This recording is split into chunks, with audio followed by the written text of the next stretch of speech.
अच्छा देखिए, जब हम किसी भी चीज को मेजर करते हैं ना, या हम इस पॉइंट ऑफ व्यू पे ना देखें, आप एक चीज होती है रीडिंग, और दूसरी चीज होती है मेजरमेंट। डिफरेंस पता है आपको क्या होता है? एक होती है रीडिंग और एक होती है आपके पास मेजरमेंट, ठीक है। अच्छा देखिए, जनरली रीडिंग क्या होती है, जो आप ना मतलब जो हमारी ऑब्जर्वेशन होती है, यानी हम इसको कह सकते हैं single determination obtained directly from a measuring device.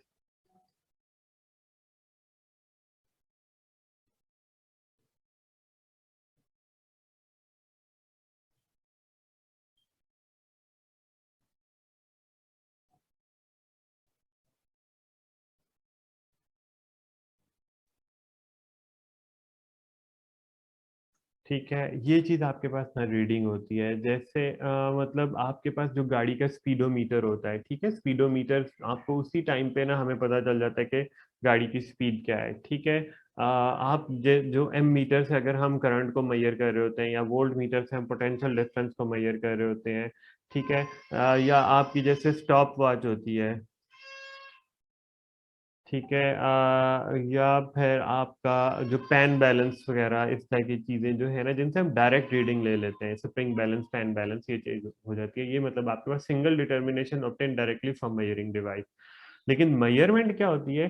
Measurement होती है it is the final answer obtained by applying arithmetic operation.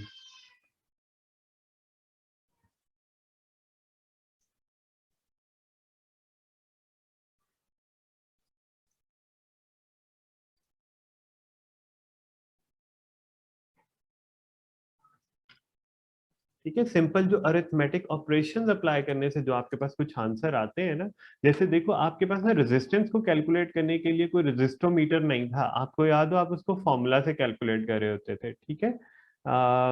जैसे हम बात कर सकते हैं, आपने रेजिस्टेंस को अगर कैलकुलेट करना है, रेजिस्टेंस तो हम पढ़ेंगे इसको इलेक्ट्रिसिटी में, ये वी ओवर आई इस फॉर्मूला से कैलकुलेट हो रहा होता था।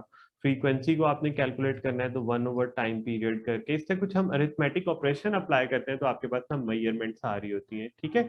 डायरेक्ट ऑब्जर्वेशन नहीं होती, उस पर कुछ हम ऐड या सब्ट्रैक्ट करते हैं। जैसे आपने एरिया फाइंड करना हो तो length into width into height multiply कर रहे होंगे तो आंसर आता है, ठीक है। अच्छा, अब हमारे पास है जी एरर्स। अब हम आते हैं प्रॉपरली, ये जो एरर्स होते हैं, एरर्स, सबसे पहले तो एरर्स की ना हम टाइप्स देख लेते हैं, ठीक है, कि आपको कितने टाइप्स ऑफ एरर्स को पढ़ना है। भाई मेनली आपको जिन एरर्स को पढ़ना है वो है, आपके पास सबसे पहले आ जाता है systematic error, second is random error,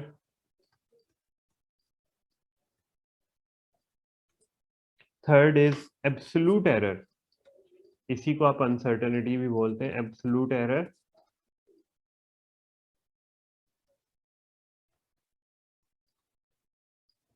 fourth one is mathematical error.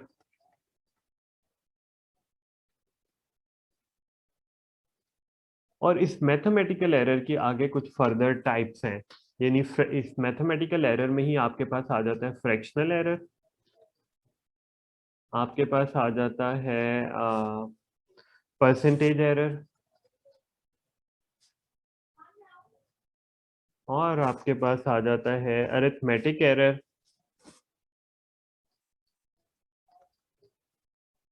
इस अरिथमेटिक एरर में अगली कहानी शुरू हो जाती है। अरिथमेटिक एरर में addition, subtraction, multiplication and division, ये सब चीजों को हम देख रहे होते हैं, ठीक है। अच्छा, इसके अलावा फिर आपका जो एरर आ जाता है वो आ जाता है पावर रूल एरर। इन सब एरर को आपने समझना है, और इनको कैसे हम रेक्टिफाई करते हैं, इस ये आपने अंडरस्टैंडिंग को डेवलप करना है। तो कुछ चीजें ना मतलब इसमें भूल जाती हैं, मतलब याद नहीं रहती। तो इससे आगे हम अपने टॉपिक को जो है ना वो कल शुरू कर रहे होंगे, और देखेंगे कि क्या क्या कुछ आता है, क्योंकि एरर की डिस्कशन है, कोशिश ये करेंगे कि कल हम ये वाला चैप्टर भी कंप्लीट कर दें। आपकी असाइनमेंट सिर्फ इन चीज़ों को रीड करने की है, ठीक है। अभी मैं आपको कोई असाइनमेंट नहीं दे रहा, लेकिन ये है कि आपने जस्ट इनको गो थ्रू कर लें। तो ज्यादा नोट्स तो नहीं है? जी सर। ज्यादा नोट्स तो नहीं है? No sir. ठीक है, मतलब आप देख लो कि हमने एक पूरा चैप्टर कंप्लीट किया और दूसरा भी स्टार्ट कर दिया, तो उतने नोट्स हैं। आप बेशक आप पास पेपर कहीं से भी आप उठा के जब इन जो भी टॉपिक में करवाऊंगा ना, आपको ये नहीं फील होगा कि मतलब सर ने कोई मिस कर दी चीज। मैं मिस नहीं करूंगा, लेकिन ऐसे ये समराइज किस्म के नोट्स हैं, समराइज किस्म के। मेरे लिए बड़ा आसान होता है, मैं अगर बुक ओपन करूँ ना और बुक ओपन करके आपको पढ़ाता रहा हूँ, लेकिन मेरा एक्सपीरियंस ये कहता है कि बच्चों को नहीं समझ में आ रहा होता। हम जब तक अपनी ज्यादा से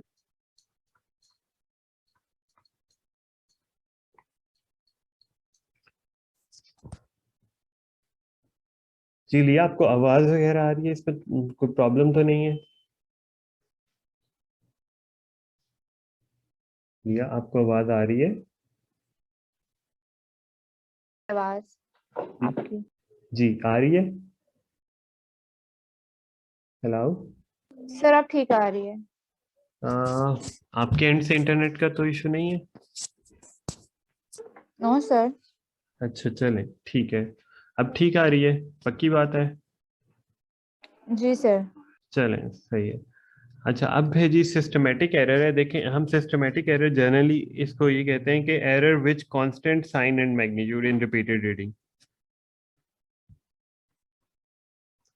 error with constant sign and magnitude.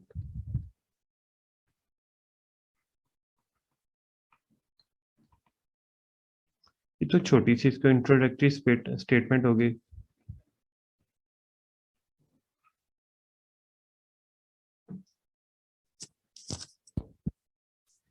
ठीक है। अच्छा, जैसे देखें, पता है क्या होता है, ये जो सिस्टमेटिक एरर होता है ना, ये आपका या तो ये जो ऑब्जर्वर में होता है ये वाला एरर, या आपके इंस्ट्रूमेंट में भी हो सकता है। ठीक है। सिस्टमेटिक एरर बेसिकली दो जगह पे आ रहा होता है, इधर इन इंस्ट्रूमेंट, ठीक है, और इन ऑब्जर्वर।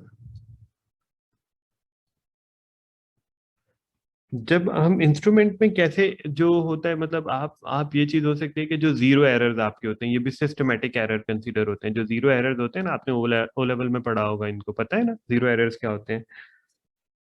जी सर। और या ये चीज हो सकती है, use the instrument not as per user manual.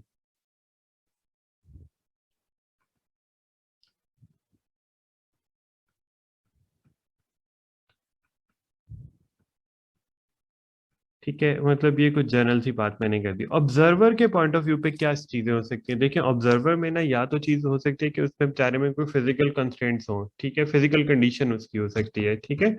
Physical condition हम कैसे कह सकते हैं, यानी ऑब्जर्वर के पॉइंट ऑफ व्यू पे सिस्टमेटिक एरर क्या होता है, उसकी फिजिकल कंडीशन। फिजिकल कंडीशन को आप फर्दर एक्सप्लेन करना चाहें तो ये चीज होती है, जैसे सम टाइम पे आपने ह्यूमन रिएक्शन टाइम के बारे में पढ़ा होगा ओ लेवल में। ठीक है।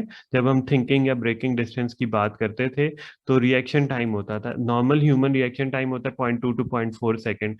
तो आपको पता है कि अगर कोई इंसान बीमार है या कोई और कंडीशन में या ड्रंक सिचुएशन में है, तो उसका ये रिएक्शन टाइम इंक्रीज हो जाता है। तो इस रिएक्शन टाइम के इंक्रीज होने की वजह से भी जो आपके पास एरर प्रोड्यूस होता है, वो आपके पास सिस्टमेटिक एरर होता है। आई साइट का इशू हो सकता है, ठीक है, प्रॉपर रीडिंग नहीं ले पा रहे। इसके अलावा आपके पास जो है सिस्टमेटिक एरर में आ जाती है, जैसे कलर ब्लाइंडनेस होती है। ठीक है। ये सब आपके पास ना फिजिकल कंडीशन के पॉइंट ऑफ व्यू पे हम समझ सकते हैं इसको। ठीक है। और सम टाइम पे ये तो फिजिकल कंडीशन होगी, सम टाइम पे होता है कि जो ऑब्जर्वर होता है ना, वो रॉन्ग एजम्पशन ले लेता है। रॉन्ग एजम्पशन लाइक जैसे कि उसको जी की वैल्यू लेनी थी 9.81 मीटर पर सेकेंड स्क्वायर, तो वो इसको कंसीडर कर रहा होता है 10 मीटर पर सेकेंड स्क्वायर। वो इसको कंसीडर कर रहा होता है, जी की वैल्यू वो ले लेता है 10 मीटर पर सेकेंड स्क्वायर। तो ये भी चीज जो एरर प्रोड्यूस करी होगी, वो आपके पास सिस्टमेटिक एरर होता है। ठीक है। तो यहाँ तक क्लियर हो गया? कोई प्रॉब्लम? सिस्टमेटिक एरर की चीजें आपको समझ में आ चुकी हैं? Yes sir. अच्छा, फिर ये भी चीज हो सकती है, मतलब अगर आपको इन सिस्टमेटिक एरर को मतलब रिड्यूस करना है तो जनरली ये समझ में आ रहा है कि जीरो एरर हर एक इंस्ट्रूमेंट का ना डिफरेंट था। रेक्टिफाई हम उसको डिफरेंट तरीके से करते थे, आपको याद हो ओ लेवल में जो आपने पढ़ा था। यानी मेजरिंग डिवाइसेस में आप उसको जो वर्नियर कैलिपर था उसमें डिफरेंट तरीके से करते थे, माइक्रोमीटर स्क्रू गेज में डिफरेंट तरीके से करते थे। तो सिस्टमेटिक एरर को रिड्यूस करने के लिए एक तो चीज़ ये है कि आप उसके जो मैनुअल है उसके अकॉर्डिंगली इंस्ट्रूमेंट को यूज करें। जीरो एरर को पहले ही कैलकुलेट करके जो उसकी कैलकुलेशन एरर को हम सब्ट्रैक्ट कर रहे होते हैं वो चीज़ करें। फिजिकल कंडीशन ये है कि मतलब वो ये इसमें तो कुछ मेडिकल कंडीशन को तो दूर नहीं किया जा सकता, लेकिन रॉन्ग एजम्पशंस पे काम किया जा सकता है कि आप उसको बेटर तरीके से एक्सपेरिमेंट को करें। ठीक है। अच्छा जी, ये चीज हो गया सिस्टमेटिक एरर, इसमें तो बिल्कुल जनरल सी बातें थी। अब हम आते हैं अगली टाइप ऑफ एरर पे, और वो है अब आपके पास रैंडम एरर।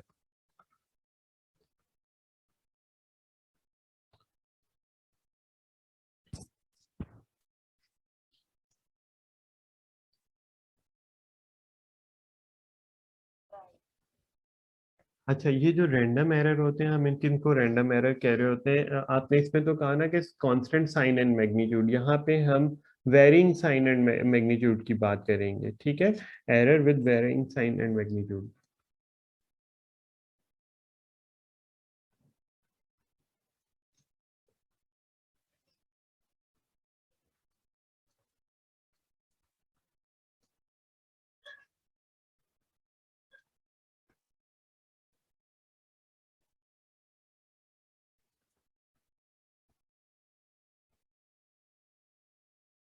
इसमें बहुत सारे एरर्स आ जाते हैं। ठीक है, जब हम रैंडम एरर की बात करते हैं ना तो बहुत सारे एरर आ जाते हैं। आपने इनको जनरली कुछ चीज़ों को जब आपने एटीपी पेपर किया था तब तो देखा हुआ था, लेकिन थोड़ा सा हम इसको रैंडम एरर के पॉइंट ऑफ व्यू पे देख लेते हैं। जैसे आप इसमें कह सकते हैं जो आपका पैरालेक्स एरर होता है, याद है पैरालेक्स एरर क्या था? सर डिफरेंट एंगल से देखना। जी बिल्कुल ऐसे ही है, डिफरेंट एंगल से देखना। ऐसे ही है, मतलब आप अगर पैरालेक्स एरर की बात करें तो पैरेलैक्स एरर समथिंग कुछ इस तरह की चीज होती है कि लेट से ये आपका स्केल है ना, मैं यूं करके स्केल का एक पोर्शन ले लेता हूँ, और आपको पता है कि इसके ऊपर डिफरेंट रीडिंग्स होती हैं। जैसे मतलब यहाँ पे मैं कहता हूँ कि ये 4 लिखा हुआ है, फिर 1 2 3 4 5 6 7 8 9 10, लाइन 5 लिखा हुआ है, फिर इस तरीके से कुछ ये आपके पास ना इस तरीके से स्केल के ऊपर ना मेजरिंग भी होती है। लेट से आपका जो रिक्वायर्ड जो पॉइंट है जिसको आपने ऑब्जर्व करना है ना, वो ये वाला पॉइंट है। तो अगर आपकी आई की पोजीशन होती है ना बिल्कुल उसके एग्जैक्टली ऊपर, तो आप सही रीडिंग ले पाते हैं। लेकिन अगर आई की पोजीशन होगी कहीं पे यहाँ पे, ठीक है, या आई की पोजीशन होगी कहीं पे यहाँ पे, तो ये पैरालेक्स एरर प्रोड्यूस कर देगा। ठीक है, मे बी अब जो आपको रीडिंग नजर आ रही हो वो ये वाली रीडिंग नजर आ रही हो, ये वाली रीडिंग इस केस में नजर आ रही हो। ठीक है, और इस केस में मे बी आपको ये वाली रीडिंग नजर आ रही हो। तो ये चीज क्या करती है, ये पैरालेक्स एरर प्रोड्यूस कर देती है। मतलब इसको अवॉइड कैसे कर सकते हैं कि आपने जब भी रीडिंग लेनी है तो एग्जैक्ट अपनी आंखों को करेक्ट पोजीशन पे रखना है। अच्छा, सम टाइम पे ये भी बड़ा मतलब सिंपल सी बात है कि कुछ ऐसे भी आपके पास एरर प्रोड्यूस हो जाता है जिसको हम रैंडम एरर कहते हैं, कि जैसे variation in least significant digit of digital devices.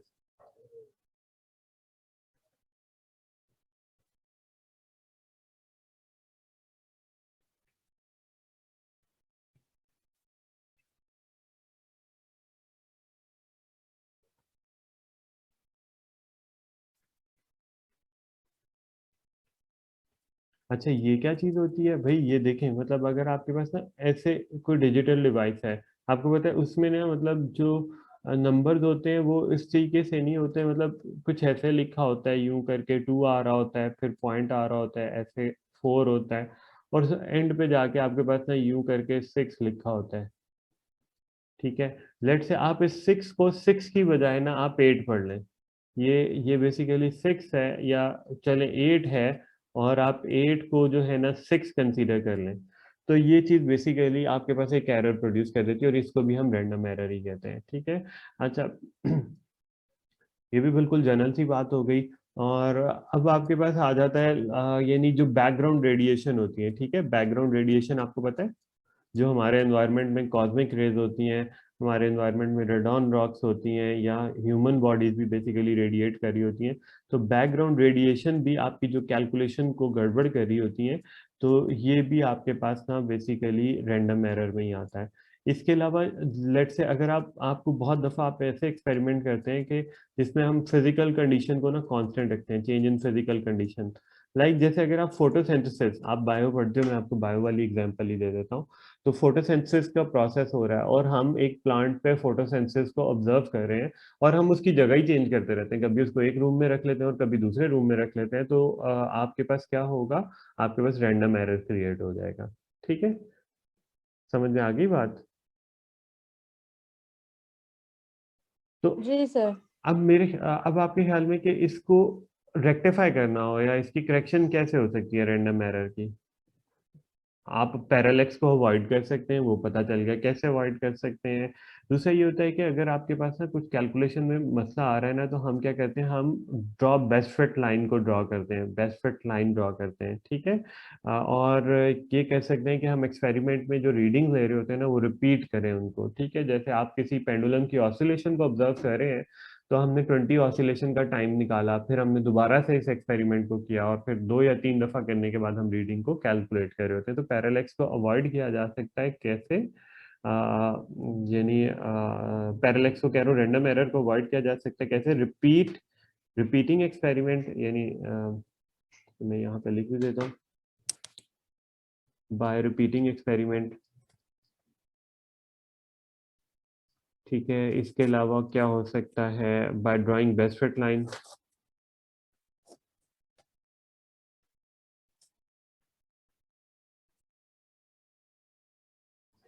और अवॉइडिंग पैरेलैक्स।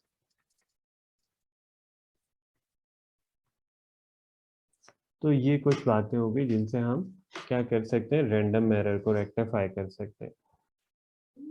ये तो दोनों एरर काफी हद तक थियोरेटिकल थे। अब हम आते हैं थोड़ा सा कैलकुलेशन वाले वर्क पे, और आपका जो नेक्स्ट है वो है भाई एब्सोल्यूट एरर। इसी एब्सोल्यूट एरर को हम अनसर्टेनिटी भी बोलते हैं ना, ठीक है। एब्सोल्यूट एरर, इसको आपने थोड़ा सा ओ लेवल में देखा हुआ था, लेकिन इस तरीके से हमने नहीं देखा था कि ये एब्सोल्यूट एरर क्या होता है। तो एब्सोल्यूट एरर होता है basically smallest graduation on a measuring device while estimated uncertainty, यानी हम it is the smallest graduation which a measuring device can measure. इस तरह हम इसको डिफाइन कर लेते हैं। काफी हद तक इसकी डेफिनेशन लीस्ट काउंट की तरह की है।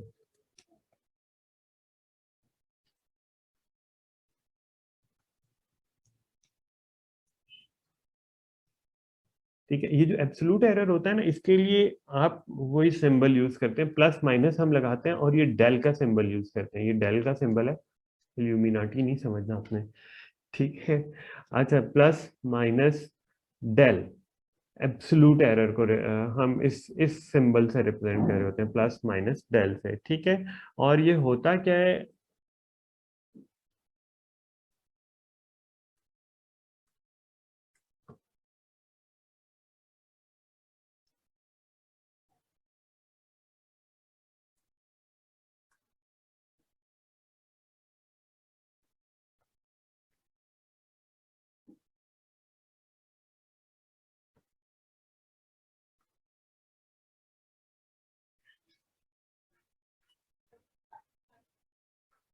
ठीक है, ये आपके पास ना बेसिकली आप smallest graduation which a measuring device can measure, ठीक है। तो ये आपके पास बेसिकली जैसे अगर हम कहते हैं कि मीटर रूल है, ठीक है। मीटर रूल हो गया, आपने वर्नियर कैलिपर के बारे में पढ़ा हुआ है, आपने इवन प्रोटेक्टर को देखा हुआ है। वर्नियर कैलिपर की हम बात कर लेते हैं, ठीक है। आप प्रोटेक्टर यानी डी, जिससे आप एंगल को मेजर करते हैं, प्रोटेक्टर की बात कर लेते हैं। इसके अलावा क्या हो सकता है? माइक्रोमीटर स्क्रू गेज हो सकता है, ये सारी चीजें हो सकती हैं, ठीक है। और थर्मोमीटर हो सकता है, सब यानी सब डिवाइसेस में ना एक स्मॉलेस्ट वैल्यू होती है जिस जिस तक वो एक्यूरेटली मेजर कर सकता है। तो अगर हम मीटर रूल की बात करते हैं ना, तो मीटर रूल को ज्यादातर ना, ये जो मीटर रूल वगैरह के केस में हमने सेंटीमीटर में ही देखा हुआ था, ठीक है। मीटर रूल जो होता है ना, एक्यूरेटली 0.1 सेंटीमीटर तक हम मीटर रूल से ना आप मेजर कर सकते हैं, यानी इसका जो एब्सोल्यूट एरर है वो है जी 0.1 सेंटीमीटर, ठीक है, इसी तरह वर्नियर कैलिपर का 0.01 सेंटीमीटर है। माइक्रोमीटर स्क्रू गेज की बात करते तो वो 0.001 सेंटीमीटर था। और ये चीज होती है 1 डिग्री। ठीक है, प्रोटेक्टर आप 1 डिग्री तक मेजर कर रहे होते हैं। अच्छा, अब एक और जो इसमें इम्पोर्टेंट नोट है वो ये है कि एब्सलूट एरर जो है ना वो 1 सिग्निफिकेंट फिगर तक लिखना होता है। ठीक है, जो भी आपका एब्सलूट एरर होता है ना वो हमेशा 1 सिग्निफिकेंट फिगर तक लिखना है आपने।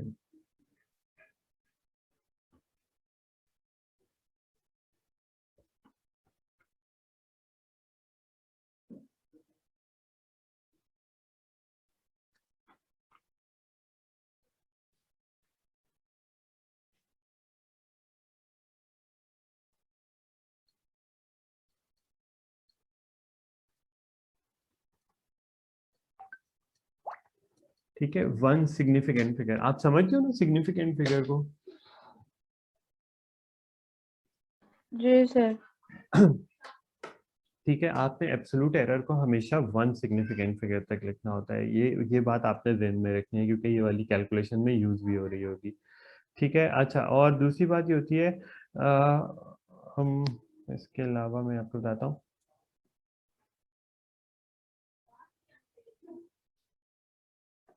कि इसको भी मैं आपको किसी एग्जांपल से ही एक्सप्लेन करता हूँ तो ज़्यादा बेहतर रहेगा।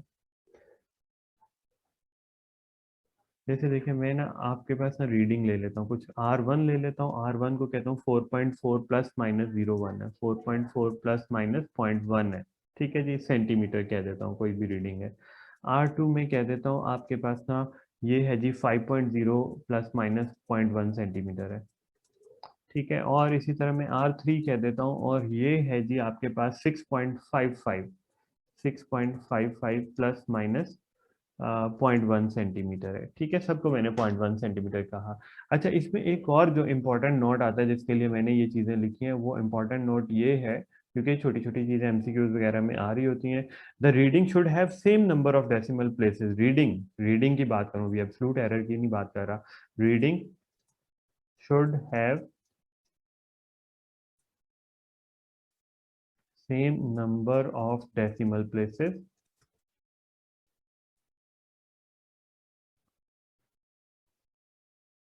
which are given in absolute error।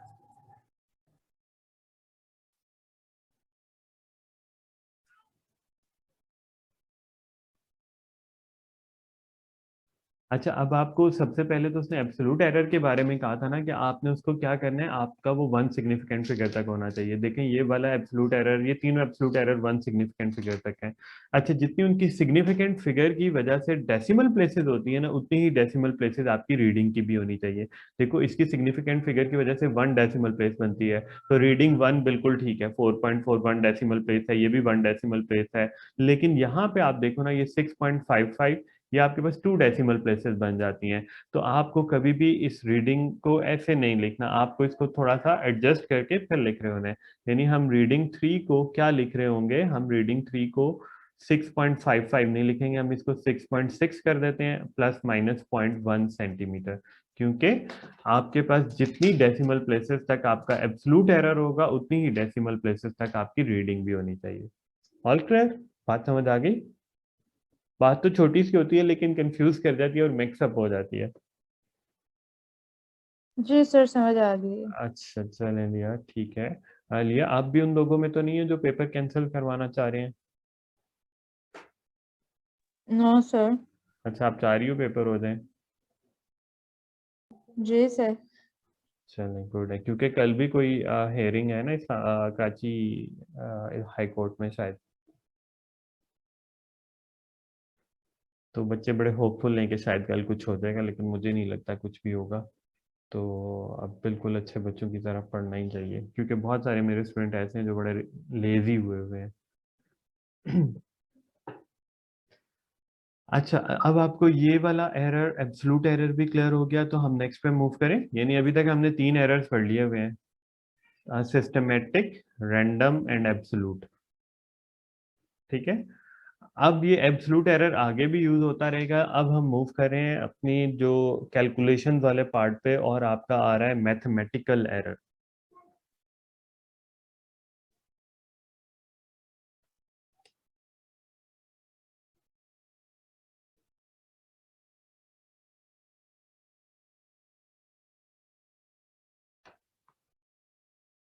आपको याद हो मैथमेटिकल एरर में मैंने आपको सबसे पहले तो बताया था कि आपको कैलकुलेट करना है फ्रैक्शनल एरर को। मैथमेटिकल एरर में हम सबसे पहले बात करेंगे फ्रैक्शनल एरर की। ये इसमें आगे सबसे पहली टाइप आ गई मैथमेटिकल एरर में, हम करने जा रहे हैं फ्रैक्शनल एरर को। अच्छा देखो, अब इसमें हमको इनकी डिस्क्रिप्शन नहीं लिख रहे, आप सिंपली याद रखें कि अगर आपको किसी भी चीज का फ्रैक्शनल एरर फाइंड करना पड़ता है, एफ ई मैं लिख रहा हूँ जस्ट इसको फ्रैक्शनल एरर। तो फ्रैक्शनल एरर कैसे फाइंड कर रहे होते हैं, आपने एब्सोलूट एरर को डिवाइड कर देते हैं रीडिंग से, ठीक है। या आप एब्सोलूट एरर को हम वैल्यू या रीडिंग आप इस तरीके से कह सकते हैं कि उससे हम डिवाइड कर देते हैं, तो आपके पास क्या होता है, फ्रैक्शनल एरर कैलकुलेट हो जाता है, वैल्यू से हमने डिवाइड कर दिया, ठीक है। लाइक जैसे मैं आपको एक एग्जांपल दे देता हूँ, आपके पास एक एग्जांपल है,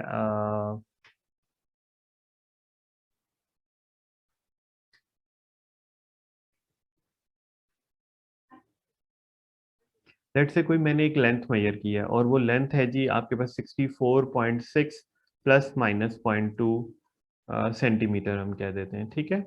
अगर आपको इसका फ्रैक्शनल एरर कैलकुलेट करना है तो it mean that absolute error 0.2 divided by 64.6। ये चीज कैलकुलेटर पे आप करें तो आपके पास आंसर आता है 3.1 इंटू 10⁻⁻³ तो ये आपने इसका फ्रैक्शनल एरर कैलकुलेट कर लिया, ठीक है। जो फॉर्मूला है वो ये वाला है, फ्रैक्शनल एरर कैसे होता है, absolute error divided by value. आगे चले। जी सर।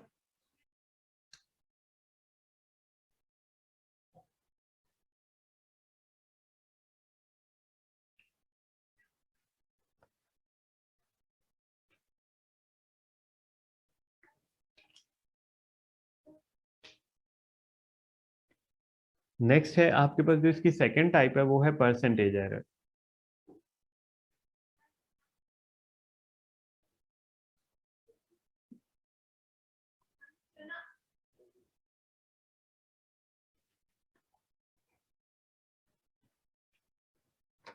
ठीक है, अच्छा अब ये भी कोई इतनी मुश्किल चीज नहीं है, परसेंटेज एरर को भी अगर आपको फाइंड करना है ना, तो आप क्या कह रहे होंगे, परसेंटेज एरर क्या होता है बेसिकली, यही चीज एब्सोल्यूट एरर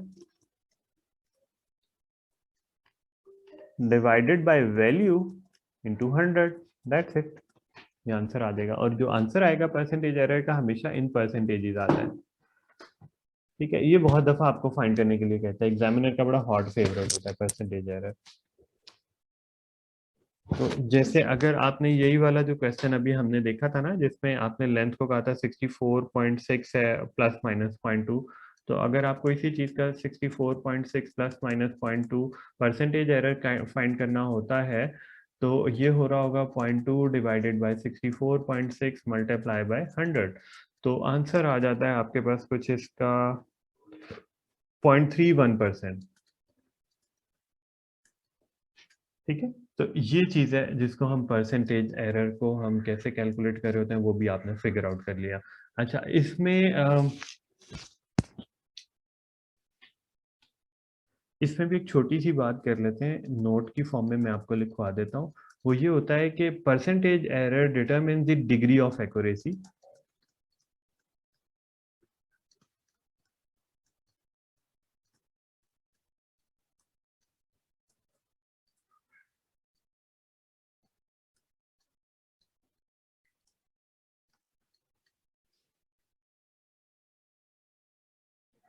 ये क्या होती है, स्मॉलर द परसेंटेज एरर,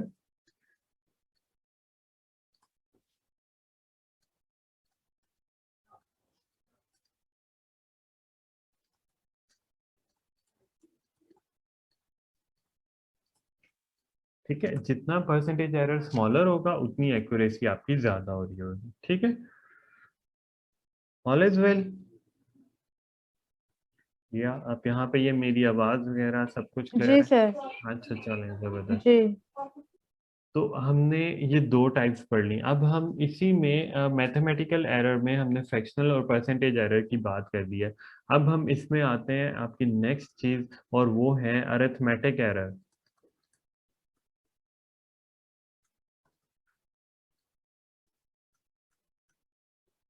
इतने एरर्स को पढ़ के ऐसा लगता है कि हमें ही एरर आ गया। तो ये है जी अरिथमेटिक एरर, और सबसे पहले इसकी टाइप हमने देखी है, arithmetic error because of addition. जब आप कोई एडिशन कर रहे होते हैं तो अरिथमेटिक एरर को कैसे हम रेक्टिफाई कर रहे होते हैं। फिजिक्स आपको एज अ सब्जेक्ट कैसा लगता है, अच्छा लगता है कि बुरा लगता है? ठीक लगता है। ओ लेवल में ग्रेड ठीक था? बी आया था। अच्छा, ठीक है, नॉट दैट बैड। अच्छा, प्रॉब्लम पता है कि आप बच्चों की प्रॉब्लम है, हालांकि क्योंकि देखो अब आप भी जैसे सेवन को लास्ट में आपने पढ़ना शुरू किया, अगर मेरे जैसा टीचर कोई आपका फिजिक्स सब्जेक्ट में इंटरेस्ट पैदा भी करना चाहे तो नहीं कर सकता, क्योंकि हमें जाना है फास्ट ट्रैक पे। ठीक है, अदरवाइज ये बहुत मज़ेदार सब्जेक्ट है, आप बहुत अच्छा सब्जेक्ट है, लेकिन बच्चों को पढ़ना होता है इमरजेंसी में, तो इस वजह से ये अच्छा नहीं लगता। खैर कोई बात नहीं, तो जो होना था हो गया। लेकिन मैं आपसे ये कहूंगा कि बेशक आप स्कूल से पढ़ो या जैसे भी है, आप A2 को जरूर टाइमली पढ़ना, क्योंकि वो सबसे ज्यादा वेटेज वाला आपका पेपर 4 है और सबसे ज्यादा टफ भी है, बहुत ज्यादा नई चीजें हैं उसमें।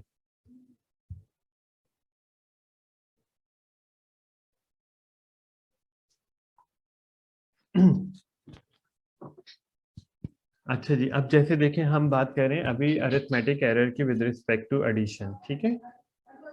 तो आप देखो, जब भी आपने अगर वैल्यूज को ऐड करना है ना अरिथमेटिक एरर में, तो हम क्या कर रहे होते हैं मैं आपको बताता हूँ। हमेशा एडिशन के पॉइंट ऑफ व्यू पे हम क्या कर रहे होंगे, सम ऑफ वैल्यूज कर रहे होंगे। यानी ये जो एडिशन है, हमेशा जब भी आपने करनी है तो आपने जो वैल्यूज होंगी, सम ऑफ वैल्यूज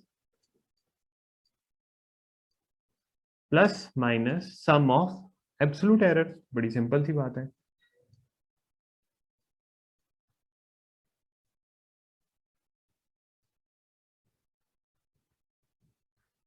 ये बात हो गई। अच्छा, मतलब देखो मैं आपको इसकी एग्जांपल से समझाता हूँ। जैसे आपके पास ना एक रीडिंग वन ले लेते हैं, मैं कोई भी ले लेता हूँ, मैं कहता हूँ कि रीडिंग वन है आपके पास 42.4, और ये हो जाती है कोई प्लस माइनस 0.2 सेंटीमीटर, ठीक है।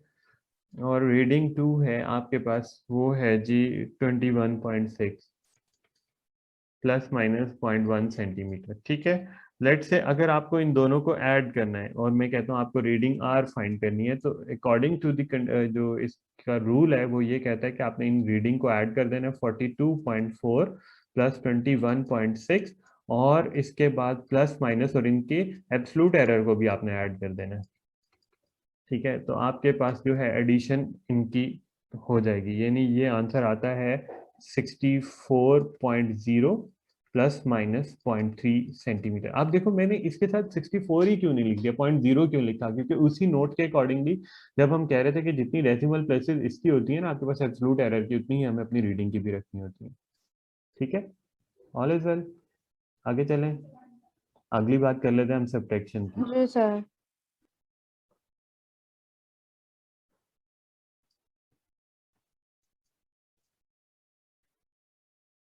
सब्ट्रैक्शन है। अच्छा, सब्ट्रैक्शन भी काफी हद तक एडिशन की तरह के, लेकिन ना थोड़ी सी डिफरेंट चीज है। मतलब सब्ट्रैक्शन में हम ये कह रहे होते हैं कि आपको डिफरेंस ऑफ वैल्यूज फाइंड करनी है, difference of values, not addition of values, आपको सब्ट्रैक्ट करना है। अच्छा, जैसे पता भी चल रहा है इसके नाम से भी डिफरेंस ऑफ वैल्यूज है, but plus minus absolute error का हम फिर भी सम ही कर रहे होंगे, सम ऑफ एब्सोल्यूट एरर। इनका डिफरेंस नहीं करना, इनका भी आपने सम ही करना है, एब्सोल्यूट एरर।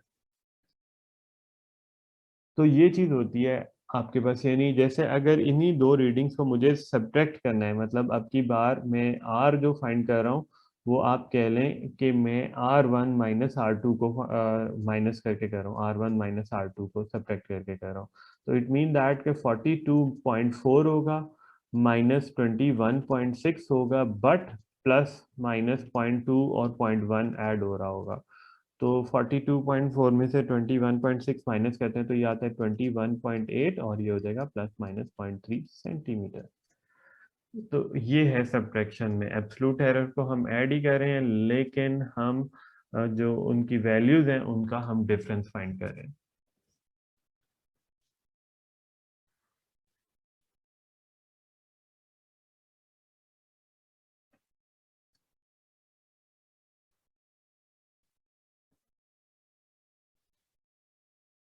अब हम आ जाते हैं मल्टीप्लीकेशन पे।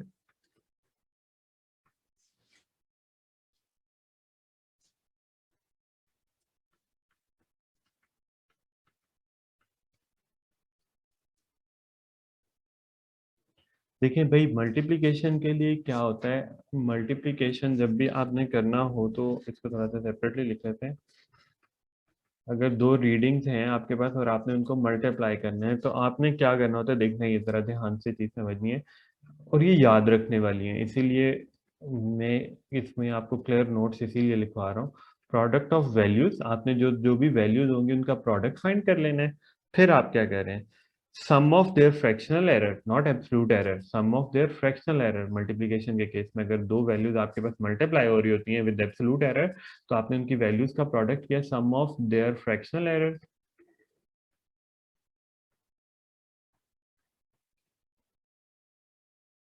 और मल्टीप्लाई कर रहे होंगे अगेन से प्रोडक्ट ऑफ वैल्यूज।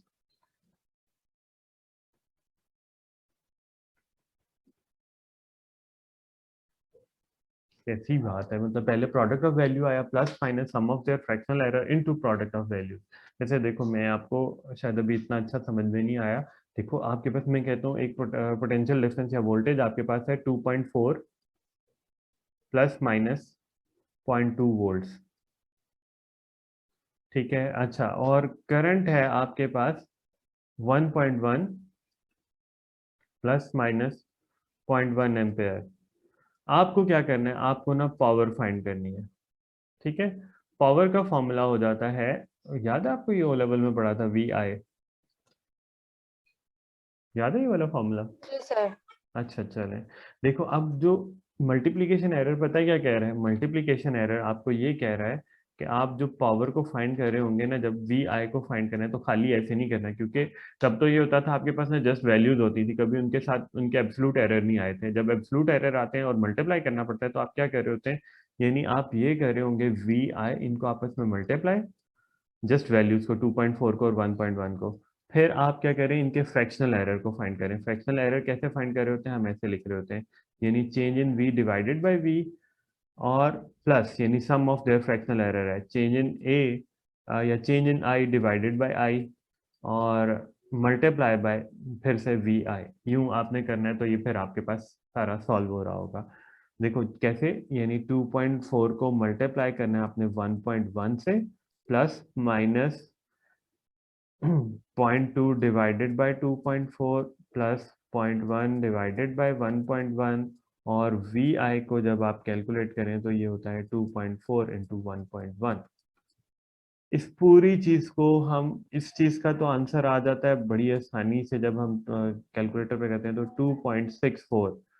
और यहाँ पे इसको आपको बड़े ध्यान से पहले ब्रैकेट को सॉल्व कर लें, और इसको ये 2.4 इंटू 1.1 यानी 2.64 ही होता है, इससे मल्टीप्लाई करेंगे तो एंड पे जाके आंसर आ रहा होता है 0.46।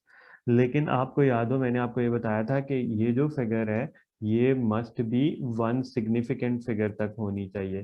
तो वन सिग्निफिकेंट फिगर तक अगर हम इसको कन्वर्ट करेंगे तो क्या लिख रहे होंगे, 0.5। ठीक है, ऐसे ही है। और जितनी, अगर ये वन सिग्निफिकेंट फिगर तक आपने इसको कन्वर्ट किया, जितनी इसकी डेसिमल प्लेसेस बनी तो उतनी ही इसकी डेसिमल प्लेसेस होनी चाहिए। तो इसको हम लिख रहे होंगे 2.6, 2.6 प्लस माइनस 0.5, और ये आ जाता है आपके पास वॉट। क्लियर है? Yes sir. लिया, मुझे लगता है कि वो मोरल डाउन होना शुरू हो गया आपका। जी सर। मुझे लगता है मोरल डाउन हो रहा है अब, आप थोड़ा वो इजी लेजी लग रही हैं मुझे या डिसहार्टेड लग रही हैं। No sir. ज्यादा खौफनाक चीजें तो नहीं लग रही?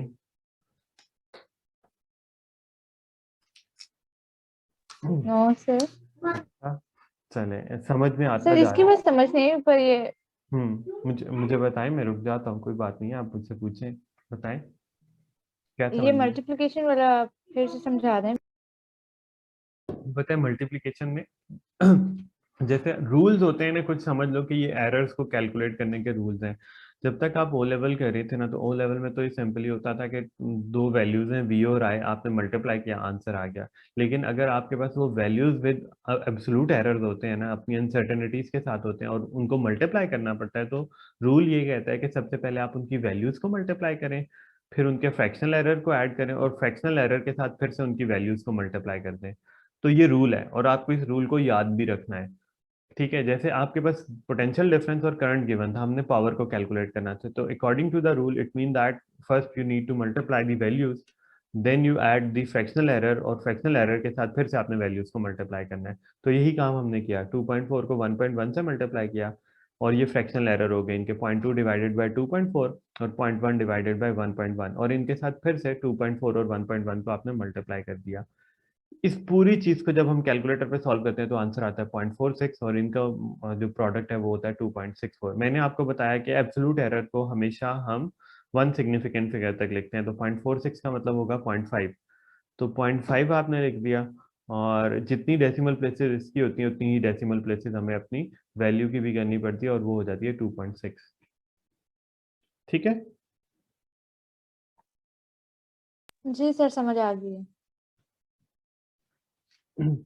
चलिए, ये सब्ट्रैक्शन तक आपको समझ में आ गया, सॉरी मल्टीप्लिकेशन तक आपको समझ में आ गया। अब हम आते हैं इसमें जिसको आप डिवीजन कहते हैं, डिवीजन के पॉइंट ऑफ व्यू पे भी इसको देख लेते हैं।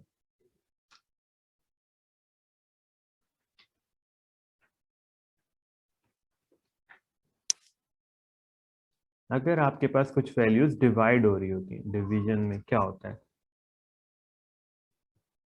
देखो इसका भी इसी तरह थोड़ा सा लंबा चौड़ा फॉर्मूला है।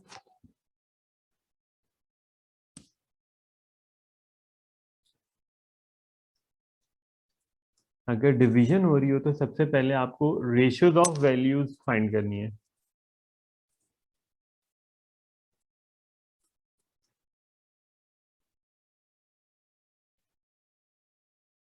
रेशियो ऑफ वैल्यूज फाइंड करनी है, और फिर आपके सर वो पास, किस तरह, जी जी, आप कुछ कह रही हैं? वो रेशियोज ऑफ वैल्यू किस तरह फाइंड करनी है? मतलब आपने वैल्यू को डिवाइड करना होता है। रेशियो का मतलब होता है कि जैसे आप 2.4 को 1.1 पे डिवाइड कर दें, इट मीन दैट रेशियो। ठीक है। फिर अगली स्टोरी तकरीबन वही है, यानी आपको सम ऑफ फ्रैक्शनल एरर फाइंड करना है, सम ऑफ फ्रैक्शनल एरर। और लास्ट थिंग इज, इसके साथ मल्टीप्लाई हो रहा होगा क्या, रेशियो ऑफ वैल्यूज। उसमें तो प्रोडक्ट ऑफ वैल्यूज थी, तो इसमें आपके पास मल्टीप्लाई हो रहा होगा रेशियो ऑफ वैल्यूज।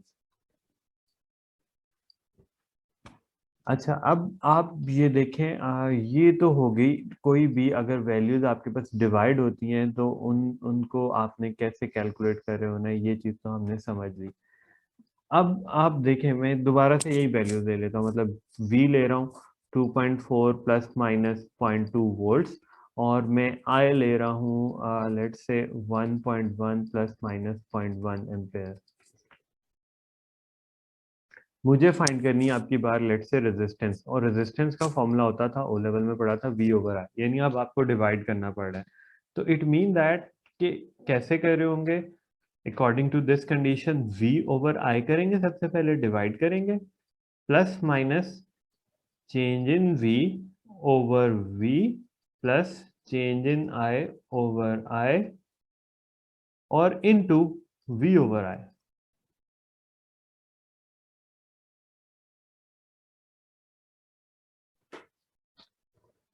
ठीक है। अच्छा, ये चेंज मैं बोलता हूँ बेसिकली एब्सोल्यूट एरर होता है, एब्सोल्यूट V ओवर V और एब्सोल्यूट I ओवर I। अच्छा, अब आप देखो, आपको वैल्यूज पुट करनी है यहाँ पे, यानी ये कर रहे होंगे 2.4 डिवाइडेड बाय 1.1 प्लस माइनस, ये हो जाएगा 0.2 डिवाइडेड बाय 2.4, और 0.1, सॉरी, हाँ जी ठीक है, 0.1 डिवाइडेड बाय 1.1 और मल्टीप्लाई बाय 2.4 डिवाइडेड बाय 1.1। अब आपके थोड़े कैलकुलेटर स्किल्स यहाँ पे यूज हो रहे होंगे, और आपके पास ये चीज कैलकुलेट हो रही होगी, यानी इसका आंसर आ जाता है 2.4 को 1.1 पे डिवाइड करते हैं तो आंसर आता है 2.18, और ये प्लस माइनस इस पूरी चीज का आंसर मैं इकट्ठा लिख रहा हूँ, और ये होता है 0.38।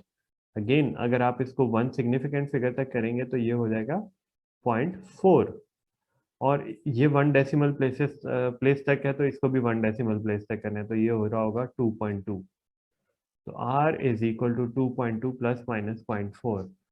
तो यहाँ तक आपके पास जो है ना, मतलब ये हमने डिवीजन को भी देख लिया कि अगर आपको डिवीजन करनी पड़ती है तो ये कैसे हो रहा होता है, मतलब ratios of values, sum of fractional error और multiply by the ratio of values. Example से भी मैंने आपको समझा दिया। अच्छा, इसको मैं एज सच कोई इसके लिए कोई फॉर्मूला नहीं करवाने लगा, मैं आपको इसको एग्जांपल से और कुछ स्टेप की हेल्प से ही समझाता हूँ, ठीक है। पावर रूल एरर को मैं कोई, जैसे हमने सबके लिए कुछ फॉर्मूलाज लिखे थे ना, यहाँ पे मैं आपको इसकी जो है एग्जांपल और स्टेप से समझाता हूँ। देखिए नॉर्मली पावर रूल क्या होता है कि जैसे मैं आपको कह देता हूँ कि ये पावर है और ये कोई एक्स पावर एन है, ठीक है। सबसे पहले ना वैसे आप इसका फ्रैक्शनल एरर फाइंड करते हैं। फ्रैक्शनल एरर आपको याद हो तो ये होता है ऊपर absolute error divided by P, ये चीज आती है। अच्छा, पावर के लिए ये चीज होती है कि पावर हमेशा पहले आ जाती है। जो भी ये आपके पास क्वांटिटी होगी, इसको भी हम ऐसे लिख रहे होंगे, change in x over x. यानी मेन जो चीज पावर रूल में डिफरेंट हो रही है वो ये है कि आपके पास पावर पहले आ रही है और फिर अगली चीज को हम ऐसे लिख रहे हैं, ठीक है। मैं इसको आपको एग्जाम्पल से समझाता हूँ और कुछ स्टेप को भी करते हैं। एक एग्जाम्पल हम ले लेते हैं। लेट्स से आपके पास ना लेंथ गिवन है, और लेंथ जो गिवन है ना वो है 24.6 प्लस माइनस 1 सेंटीमीटर, मैं कह देता हूँ 0.1 सेंटीमीटर, ठीक है। ये आपके पास लेंथ गिवन है, प्लस माइनस 0.1 सेंटीमीटर, और आपको फाइंड करना है वॉल्यूम को, ठीक है। और आपको वॉल्यूम का फॉर्मूला पता है। लेट्स से ये जो शेप है ना, ये आपके पास क्यूब है। ये शेप जो लेंथ है ये एक क्यूब की गिवन है, क्यूबिकल शेप की। और आपको इस क्यूब का वॉल्यूम फाइंड करना है। Volume of the cube O level में आपने पढ़ा होगा, वो होता है L cube, V is equal to L cube. अब विद ये जो आपके पास अनसर्टनिटीज है, इसके साथ हम इसकी कैलकुलेशन कैसे कर रहे होंगे। मैंने बड़ी एक सिंपल एग्जांपल ली है। मैं अभी इनिशियली आपको कुछ स्टेप में समझा रहा हूँ। सबसे पहले तो आपने सिंपल वॉल्यूम फाइंड कर लेना है। यानी स्टेप 1 में हम v फाइंड कर लेते हैं, ये स्टेप 1 है। ऐसे लिखने की जरूरत नहीं है, सिर्फ मैं आपको समझाने के लिए चीजें लिख रहा हूँ। स्टेप 1 में ना हम v फाइंड कर लेते हैं, सिंपली v। तो v कैसे हो रहा होगा, जो मेन आपके पास वैल्यू है ना उसका क्यूब कर देते हैं, 24.6 होल क्यूब कर देंगे। इसको कैलकुलेट करें तो अच्छा, ये ना बेसिकली अगर आप 24.6 होल क्यूब को कैलकुलेट करें ना, तो मैं इसको स्टैंडर्ड फॉर्म में लिखता हूँ। एक मिनट।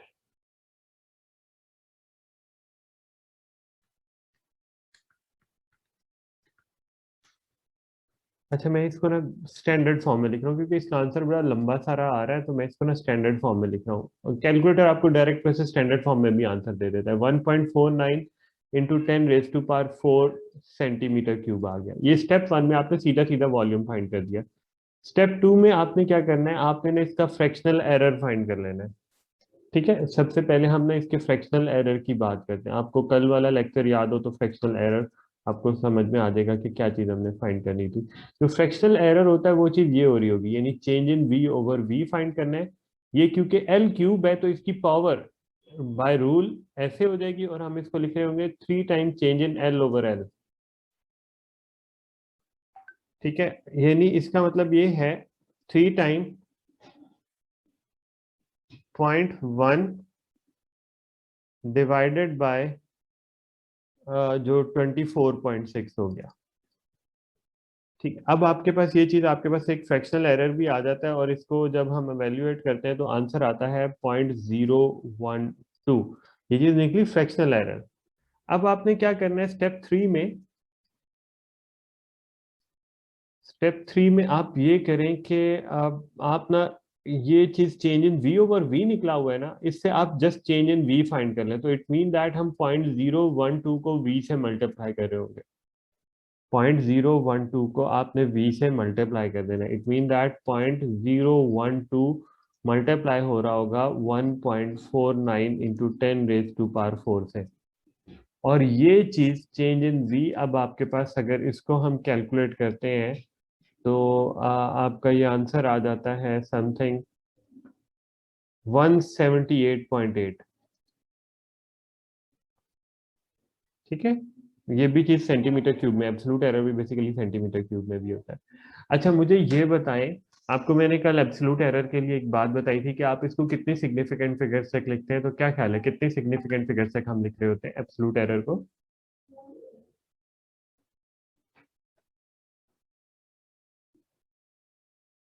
जी लिया, बताइएगा। एब्सोल्यूट एरर को हम कितने सेकेंड फिगर सॉरी 1 सर 1। 1, तो आप इसको राउंड ऑफ कर सकते हैं 1 सिग्निफिकेंट फिगर, क्या आंसर आ रहा होगा? क्या आंसर आएगा 1 सिग्निफिकेंट फिगर अगर हम राउंड ऑफ करें तो क्या आंसर आ जाता है? 1 8।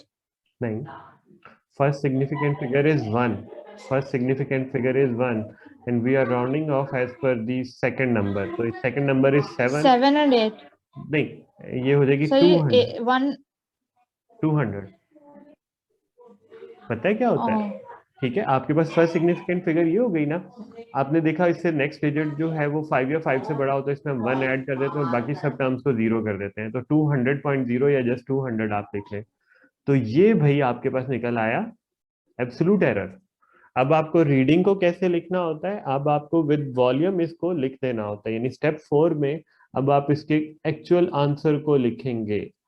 ठीक है, मैंने ये स्टेप सिर्फ बार बार आपसे कह रहा हूँ, आप बेशक स्टेप नहीं करना, आपको जब ज्यादा अच्छा समझ में आ जाए तो आप स्टेप को स्किप कर सकती हैं, लेकिन ये क्योंकि बच्चों को सबसे ज्यादा तंग करने वाला ये कॉन्सेप्ट है, तो मैं इस वजह से इसको थोड़ा सा स्टेप की फॉर्म में लिख रहा हूँ।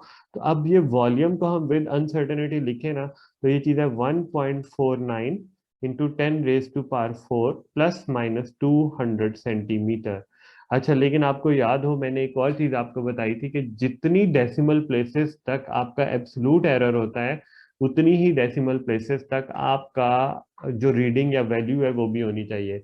लेकिन आपकी वैल्यू में तो डेसिमल प्लेसेस आ रही हैं, अब आपको इन डेसिमल प्लेसेस को करना है खत्म, क्योंकि आपके एब्सोल्यूट एरर में कोई डेसिमल प्लेस नहीं है। तो इसको हम लिख रहे होंगे 149। देखिए, आपको शायद ओ लेवल वाला वो याद हो, अब इस पॉइंट को अगर मैं यहाँ पे मूव कर रहा हूँ ना, तो मैं 10 स्क्वायर भी लगा रहा हूँ और ऑलरेडी 10⁴ भी है, प्लस माइनस 200 सेंटीमीटर क्यूब। ठीक है, अब ये चीज हो जाती है 149 into 10⁻⁶ plus minus 200 centimetre cube, ये आपका आंसर है। जी, क्लियर हो गया?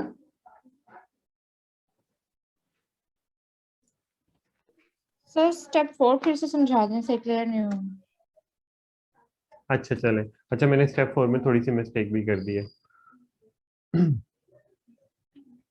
भाई मैं थोड़ा सा जरा, ये एंडिंग वाला टाइम होता है ना, तो इसमें मेरी गलतियां बढ़ जाती हैं, वैसे तो इंसान वैसे भी बहुत गलतियां करता है, लेकिन अच्छा जी, ये देखें, मैं सिर्फ एक बात आपको बताता हूँ, अब आपको क्या करना है कि वॉल्यूम को उसकी अनसर्टेनिटी या एब्सोल्यूट एरर के साथ लिखना है। वॉल्यूम आपके पास ये था, एब्सोल्यूट एरर आपने ये फाइंड कर लिया, देखे वॉल्यूम बी ये आपने कैलकुलेट किया हुआ था, चेंज इन बी आपके पास ये, या एब्सोल्यूट एरर ये आ चुका हुआ है। ठीक है, अब जो पॉइंट था वो ये था कि जितना एब्सोल्यूट एरर की डेसिमल प्लेसेस होती है ना, उतनी ही आपके पास एक्चुअल वैल्यू की भी डेसिमल प्लेसेस होनी चाहिए। ठीक है, तो आपके पास यहाँ पे एक्चुअल वैल्यू की 2 डेसिमल प्लेसेस आ रही हैं, अगर मैं इसको 0.49 को खत्म करता हूँ, तो 0.49 को खत्म करने का मतलब ये है, चलें आप ऐसे समझ लें कि मुझे नीचे 100 लगाना पड़ेगा।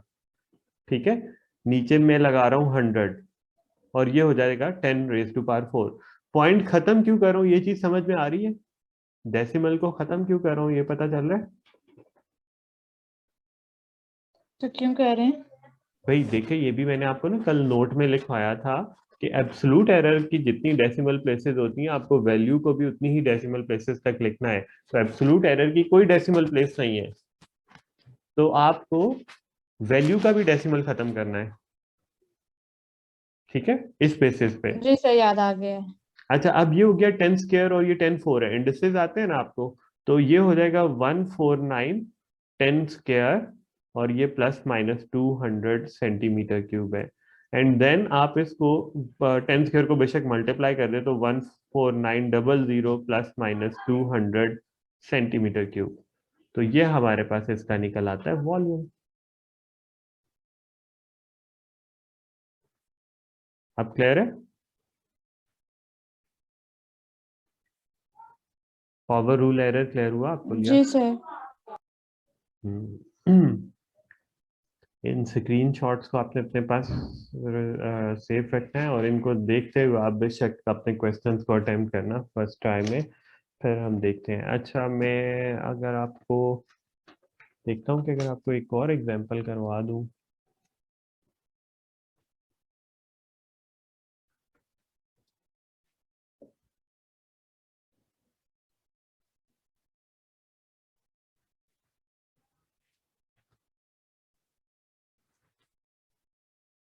चलिए मैं आपको ना एक और एग्जांपल करवाता हूँ इसकी, ताकि ना बेहतर क्लियर हो जाए। एक और एग्जांपल हम करते हैं। अच्छा, मैं आपको ये बता देता हूँ कि आपके पास ना करंट गिवन है, और करंट है जी 2.8 प्लस माइनस 0.2 एम्पेयर, और आपके पास ना रेजिस्टेंस गिवन है और जो के है 1.6 plus minus 0.1 ampere, sorry ohms, resistance in ohms होती है। अब आपको कैलकुलेट करनी है पावर को। Power is equal to I square R. इस पावर को आपको कैलकुलेट करना है, और अब आप देखिए कि यहाँ पे ना, यानी ये स्क्वायर वाली चीज है तो ये पावर रूल भी आ रहा होगा। आपको पावर को कैलकुलेट करना है। अच्छा, जो मैं अब आपके स्टेप्स नहीं कर रहा, मैं कुछ चीजों को स्किप कर रहा हूँ। मैं सिंपली ये चीज बताना चाह रहा हूँ कि आप इसको ना लिखना आपको आना चाहिए। ऐसे लिख रहे होंगे पावर, ठीक है। यहाँ पे हम पावर की जो एग्जैक्ट वैल्यूज है इसको कैलकुलेट कर पाएंगे, यानी आप समझ लें कि इसको सीधा सीधा हम ऐसे लिख लेंगे, आई स्क्वायर आर। वो स्टेप तो मैंने आपको कंप्लीट ब्रीफ किए ना, आई स्क्वायर आर प्लस माइनस, ठीक है। ये अब सारी कहानी, अगली चीज जो है वो एब्सोल्यूट एरर को कैलकुलेट करने के लिए। देखो, अगर आपको सबसे पहले तो हम क्या करते थे स्टेप वन में, अगर आपको याद हो, तो हमने क्या करना है कि पावर में टू आई की जगह पे 2.8 पुट किया और 1.6 को पुट किया। तो आपके पास ना ये जो हमारे पास, हमने जो इस पावर को कैलकुलेट करना है और अनसर्टेनिटी के साथ लिखना है, वो चीज हमारे पास सबसे पहले पावर वाली वैल्यू विदाउट अनसर्टेनिटी कैलकुलेट हो जाएगी। फिर हम ये कर रहे होंगे इस चीज को, जो भी आई की पावर है वो पहले आ जाती है, मल्टीप्लाई करते हैं हम इसके फ्रैक्शनल एरर को, यानी ये हो जाएगा change in I divided by I, plus इसमें कर रहे होंगे, अब आर की कोई पावर नहीं है, सीधा सीधा ऐसे ही ऐड हो जाएगा, change in R divided by R, ठीक है, और multiply by I square R हो जाएगा। मैंने एक ही वन गो में ही इस चीज को लिख दिया है, उस तरह स्टेप नहीं बनाए। आप कहते हो तो मैं उस तरह स्टेप की फॉर्म में कर देता हूँ, अगर आपको ऐसे समझ में आ रहा है तो ये भी वन गो में पूरा क्वेश्चन हमारा सॉल्व हो जाता है, ठीक है। अच्छा, तो मैं साथ साथ चले, मुझे सर ये लग, आई को 2 से मल्टीप्लाई क्यों किया? क्योंकि आई की पावर है। पावर रूल में हमने सबसे पहले बात ये की थी कि जिसकी पावर होती है वो पहले आ जाती है। इसलिए ये अंदर आई हाँ, आई को मल्टीप्लाई किया है। बिल्कुल ऐसे ही है। देखो, चलो मैं आपको पहले बता देता हूँ कि पहले ना आप पावर की वैल्यू फाइंड कर लेंगे आई स्क्वायर आर से, यानी हम जस्ट इसमें वैल्यूज को पुट कर रहे होंगे। हम क्या पुट कर रहे होंगे, हम 2.8 स्क्वायर ले रहे होंगे। मैं ये ऑल्टरनेट मेथड कर रहा हूँ यहाँ पे, जिस जिस तरीके से अभी हमने पहले किया था, 2.8 स्क्वायर ले लेंगे और इनटू रेजिस्टेंस यानी 1.6 हो जाएगी। तो ये आपके पास एग्जैक्ट वैल्यू आ जाती है। ये एग्जैक्ट वैल्यू आती है पता नहीं 12.544, 12.544। मेन जो चीज आप अभी तक समझ चुके हो कि आपको जो भी रीडिंग आंसर निकालना होता है ना, वो एब्सोल्यूट एरर के साथ निकालना होता है। वैल्यू को हम कैलकुलेट कर लेते हैं, बाकी सारी चीज आपके पास एब्सोल्यूट एरर के लिए होती है। अब आपके पास इस आई स्क्वायर आर को अगर आपने एब्सोल्यूट एरर वाइज कैलकुलेट करना है ना, तो उसके लिए ये चीज है, यानी अब जो आप समझ लो कि मेन जो चीज है, मुझे ये चेंज इन पी को फाइंड करना है। और ये चेंज इन पी कैसे फाइंड हो रहा होगा, क्योंकि इसमें पावर भी आ रही है, तो आप इसको ऐसे लिख रहे होंगे, 2 time change in I divided by I plus, sorry ये जस्ट यही 2 से मल्टीप्लाई हो रहा है, change in R divided by R, ठीक है। अच्छा, इसके नीचे आपके पास आ रही होती है, ऐसे हम इसको फ्रैक्शनल एरर की फॉर्म में लिख रहे होते हैं, फ्रैक्शनल एरर की फॉर्म में लिख रहे होते हैं ना। मतलब ओवरऑल बेसिक टारगेट ये है कि चेंज इन पी हमने फाइंड करना है, या जो अनसर्टेनिटी ऑफ पी फाइंड करनी है। तो uncertainty of P over P लिख लिया, और बाकी जो इसके बेसिक इंग्रेडिएंट्स है फॉर्मूला के, आई स्क्वायर को आपने, क्योंकि पावर थी, पावर को पहले ले आते हैं और इसको ऐसे लिख लेंगे, और आर को हम ऐसे लिख लेंगे, ठीक है। मेन फोकस है हमारा चेंज इन पी फाइंड करने का। तो चेंज इन पी आपके पास फाइंड हो रहा होगा। चले पहले आप इस पूरी चीज को कैलकुलेट कर लेते हैं।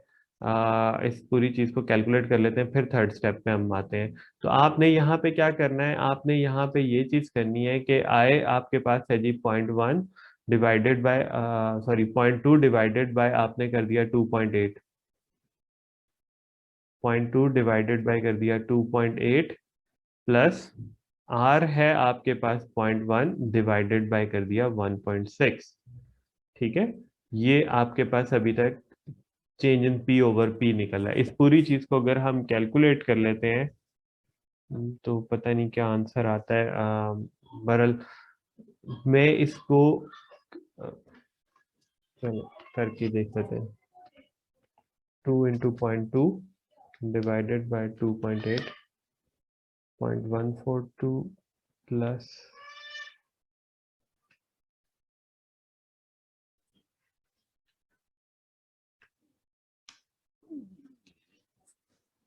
अच्छा ये समथिंग ना कुछ आपके पास आंसर आ रहा है 0.205। इस चीज का आंसर आता है 0.205। ठीक है, लिया समझ में आ रहा है। जी सर आ रहा है। अच्छा देखिए, अभी तक हमारे पास तो ये फ्रैक्शनल एरर निकला। अब आपको लास्ट स्टेप में यानी इस स्टेप में हम क्या करें, इस स्टेप में हमें ये चीज करनी है कि इस पी को वहां पे मल्टीप्लाई करा देते हैं। जब इस पी को वहां पे मल्टीप्लाई करवाएंगे तो इस पी की ऑलरेडी वैल्यू आप फाइंड कर चुके हुए हैं। ठीक है, 0.205 को मल्टीप्लाई करवा रहे हैं हम, ये जो 12.544 था, 12.544 से हम मल्टीप्लाई करवा देंगे तो हमारे पास एग्जैक्ट एब्सोल्यूट एरर कैलकुलेट हो जाएगा। तो हम इसको 12.544 से जब मल्टीप्लाई करवाते हैं तो आंसर आता है भाई 2.58। ये आंसर आता है 2.58। अब आपको याद हो कि हम इस अनसर्टेनिटी को कभी भी वन सिग्निफिकेंट फिगर से ज्यादा नहीं लिखते, तो इसको हम कैसे लिख रहे होंगे, इसको हम लिख रहे होंगे 3, 3.0 या जस्ट 3 लिखते हैं। क्या ख्याल है, वन सिग्निफिकेंट फिगर तक आपने इसको जब किया तो ये आ गया जी 3। और अब आपको पता है स्टेप 4 में हमने इसकी वैल्यू को लिख देना होता है। स्टेप 4 में इसकी वैल्यू को कैसे लिख देंगे, यानी जो आपके पास पावर है वो एक्चुअली 12.544 प्लस -3। लेकिन अगेन इसकी कोई डेसिमल प्लेस नहीं है तो आपको इसको भी राउंड ऑफ कर देना है, तो ये हो जाएगी 13 प्लस -3। ऐसे क्लियर है। अब जो ये चीज मैंने लिखी ना, ये चीज जी सर। बिल्कुल वही लिखी है, लेकिन ना एक इकट्ठे स्टेप में लिख दिया, एक इकट्ठे स्टेप में लिख दिया है। देखो सबसे पहले आपके पास पावर कैलकुलेट हो जाएगी यहाँ पे, जो ये वाली वैल्यू थी 12.544। फिर ये इस पूरी चीज से मतलब यहाँ पे आपके पास ये पूरी चीज चेंज इन वी को कैलकुलेट करिए। देखो हमने पहले फ्रैक्शनल एरर फाइंड किया था ना, तो ये ब्रैकेट आप समझ लें कि जो लार्ज ब्रैकेट के अंदर वाली चीज ये वाली आपके पास सॉल्व हो गई थी। फिर आपने जब अनसर्टेनिटी या एब्सोल्यूट एरर को फाइंड किया ना, तो वो पी वहां पे मल्टीप्लाई हुआ। पी वन मल्टीप्लाई होने का मतलब है ये आई स्क्वायर आर वहां पे जाके मल्टीप्लाई हुआ। ठीक है, आई स्क्वायर आर मल्टीप्लाई होने का मतलब ये कि 12.544 मल्टीप्लाई हुआ। तो ये इस तरीके से भी आपके पास क्वेश्चन सॉल्व हो जाता है। अगर आपको ऐसे लिखना आ जाए तो थोड़ा सा टाइम बचेगा, ऐसे अगर हम करते हैं तो थोड़ा सा टाइम ज्यादा कंज्यूम हो रहा होता है। मतलब देखो अब आपको क्या करना है, इसके लिए पावर हम जो है डायरेक्टली यहाँ पे पुट करेंगे पहले 2.8 स्क्वायर, और आर को पुट करे होंगे 1.6 प्लस -2। आई को ले लें आप जो है 0.2 डिवाइडेड बाय 2.8। ये 2 से अब आपको समझ में आ चुका है कि इसका स्क्वायर था इसीलिए हम मल्टीप्लाई करा रहे हैं। तो 0.1 डिवाइडेड बाय हम कर रहे होंगे 1.6 ब्रैकेट क्लोज, और मल्टीप्लाई फिर से 2.8 होल स्क्वायर इंटू 1.6। इस पूरी चीज को हम जब सॉल्व कर लेंगे तो एट वंस हमारे पास, यानी इसका आंसर तो आप बेशक पहले लिख लें अलग से, जो आ जाता है 12.544। और इसका जब हम सॉल्व करके इस पूरी चीज को वैल्यूएट करके लिख रहे होंगे तो आंसर आता है 2.58। इसको आपको वन सिग्निफिकेंट फिगर तक राउंड ऑफ किया तो 3 हो गया, और इसके अकॉर्डिंगली जब हमने इसको राउंड ऑफ किया तो 13 हो गया। तो इस तरीके से ये आपके पास पावर सेम कैलकुलेट हो जाती है जैसे आपने वहां पे किया था। लेकिन यहाँ पे स्टेप कम होंगे, लेकिन पहले ये चीज थोड़ी सी सोच के आपको लिखनी पड़ी होगी, यहाँ पे थोड़े से स्टेप ज्यादा है। ठीक है लिया?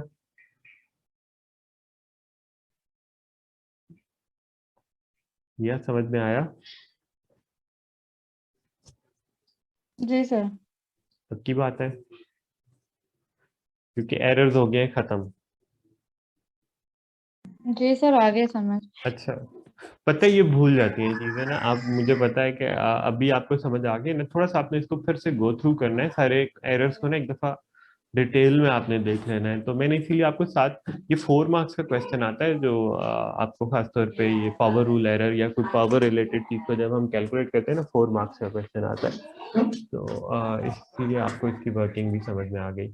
अब भाई एरर खत्म हो जाते हैं, अब आपके पास जो नेक्स्ट चीज है वो है प्रिसीजन एंड एक्यूरेसी।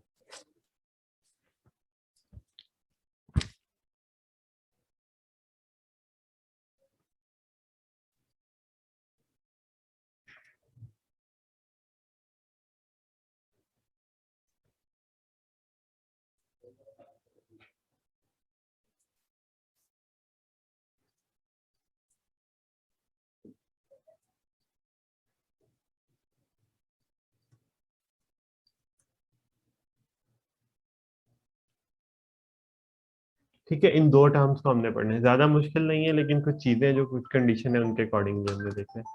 अच्छा भाई, 1 मिनट होल्ड कीजिएगा, 1 मिनट होल्ड कीजिएगा, मुझे कॉल अटेंड करनी है।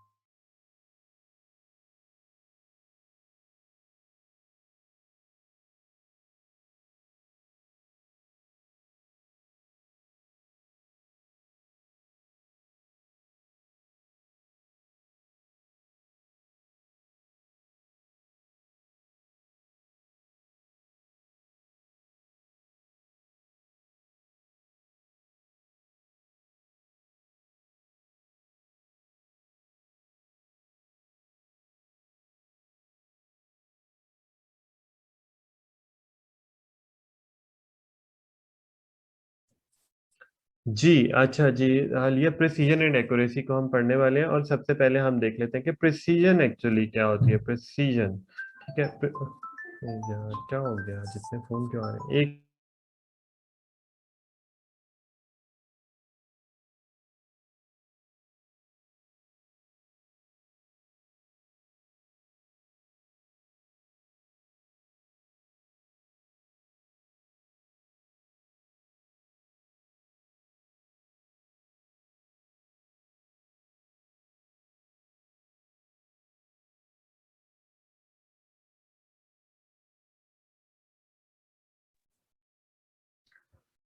अच्छा भाई, हम बात कर रहे थे प्रिसीजन की। ठीक है, तो प्रिसीजन में सबसे प्रिसीजन एंड एक्यूरेसी, तो सबसे पहले हम डिस्कस कर लेते हैं प्रिसीजन। एक्चुअली ये जो प्रिसीजन है ये क्या होती है? तो ये होती है basically degree of refinement and exactness of a measurement.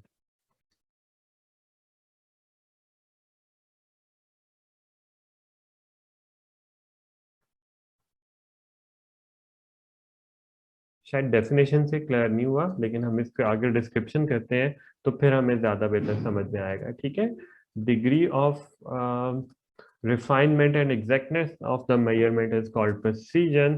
तो सबसे पहली कुछ एक बात ये है जो सबसे पहले हमने कहना है, मतलब ये इंपॉर्टेंट नोट आप इसकी सेंस में कह सकते हैं।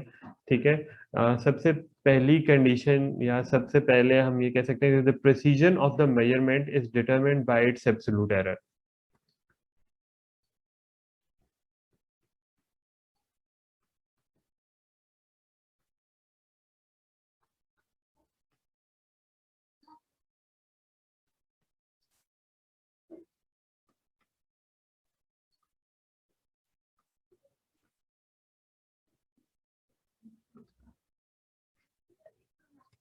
एब्सोल्यूट एरर से आप इसके प्रिसीजन को देख रहे होते हैं। ठीक है, ये चीज होती है that is smaller the absolute error. जितना आपके पास एब्सोल्यूट एरर स्मॉलर होगा, स्मॉलर दी एब्सोल्यूट एरर,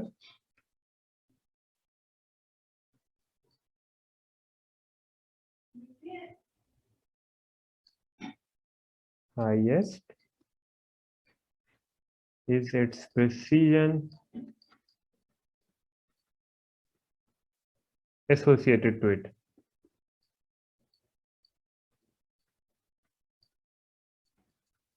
ठीक है, यानी जितना आपके पास एब्सोल्यूट एरर कम होगा उतनी उसकी प्रिसीजन एक्यूरेट होगी। जैसे मैं आपको एक साथ ही एक एग्जांपल भी कह देता हूँ कि लेट से आपके पास है एक जो माइक्रोमीटर को आपने पढ़ा हुआ है ओ लेवल में, तो उसका आप लीस्ट काउंट या एब्सोल्यूट एरर बताते होते थे कि वो था 0.01 मिलीमीटर। ठीक है, और इसी तरह अगर आप वर्नियर कैलिपर को देखें तो वर्नियर कैलिपर का हम कहते होते थे कि 0.1 मिलीमीटर होता है, 0.1 मिलीमीटर होता है।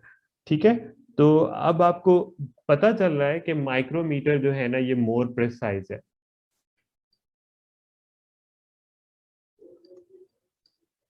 As compare to vernier caliper. Clear हो गया पहला पॉइंट प्रिसीजन का? जी लिया, पहला जी पॉइंट सर। क्लियर? जी। नहीं नहीं यार, बनी जाएगी। एक मिनट हो।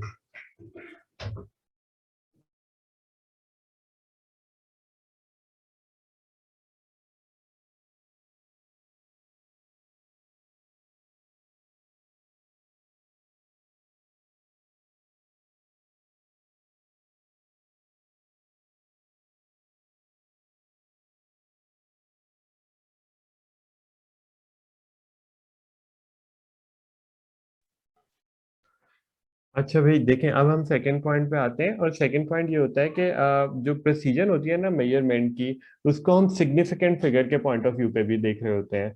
तो अगर आपके पास ये नहीं, हम कहते हैं ग्रेटर पोजीशन है, प्रिसीजन है अगर सिग्निफिकेंट फिगर जो होती है ना वो लार्ज होती है। ठीक है, इस पॉइंट को लिख लेते हैं और फिर हम इसको साथ ही डिस्कस भी कर लेते हैं। भाई पॉइंट ये है कि precision of measurement is determined by its number of significant figure.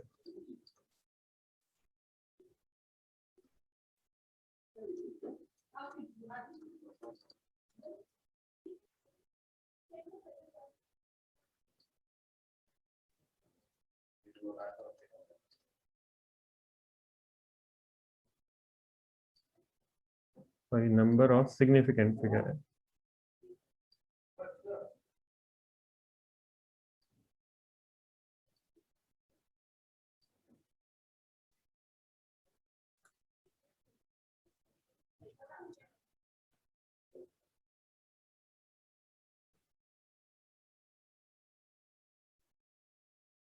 Greater the precision if number of significant figure is large।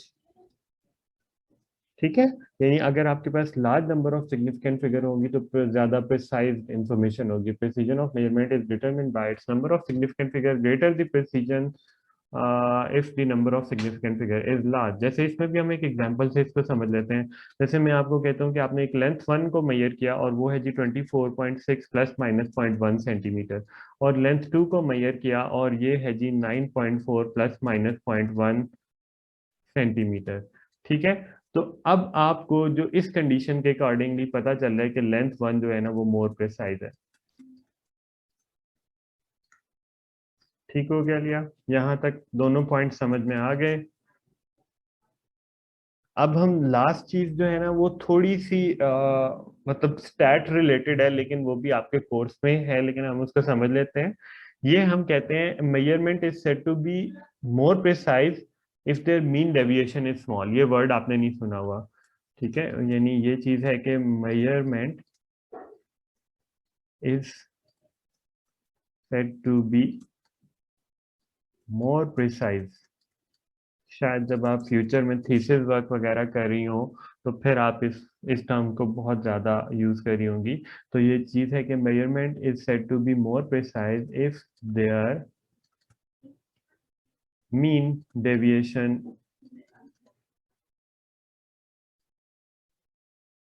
Is small. अच्छा मेरी बात सुनिए कि ये आपको मीन का पता है एटलीस्ट, कि मीन क्या होता है? जी सर। मीन क्या होता है?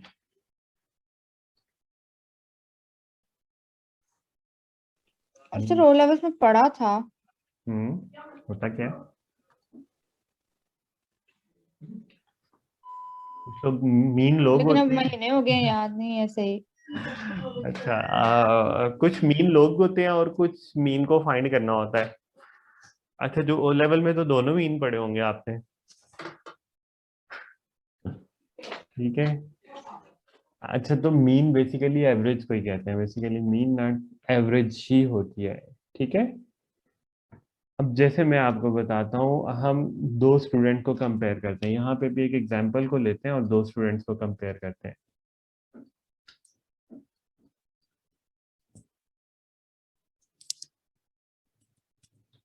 आपके पास दोनों की ना हम लेंथ इन सेंटीमीटर ले रहे हैं, लेंथ इन सेंटीमीटर ले रहे हैं। और ये आपके पास है कोई स्टूडेंट वन या स्टूडेंट ए हम कह देते हैं, और ये वाला दूसरे वाला हम कह देते हैं स्टूडेंट बी है।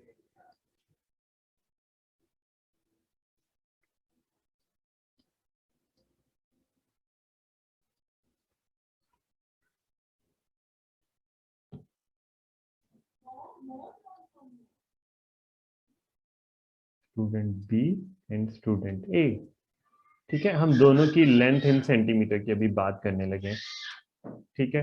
अच्छा जी, लेंथ इन सेंटीमीटर क्या होती है, मैं मतलब ऐसे रेंडमली इनकी कह रहा हूँ कि आपने कुछ जो है ना स्टूडेंट ए ने जो लेंथ कैलकुलेट की है वो है, एक उसने निकाली है 9.8, कहीं पे उसने निकाली है 9.1, फिर उसने निकाली है 10.4, फिर उसने निकाली है 14.6, और एक और ले लेते हैं कोई भी कि 13.8 है, ठीक है। अब आप अगर इसकी इस मीन लेंथ को फाइंड कर ले, चले पहले हम इस दूसरे स्टूडेंट की भी देख लेते हैं।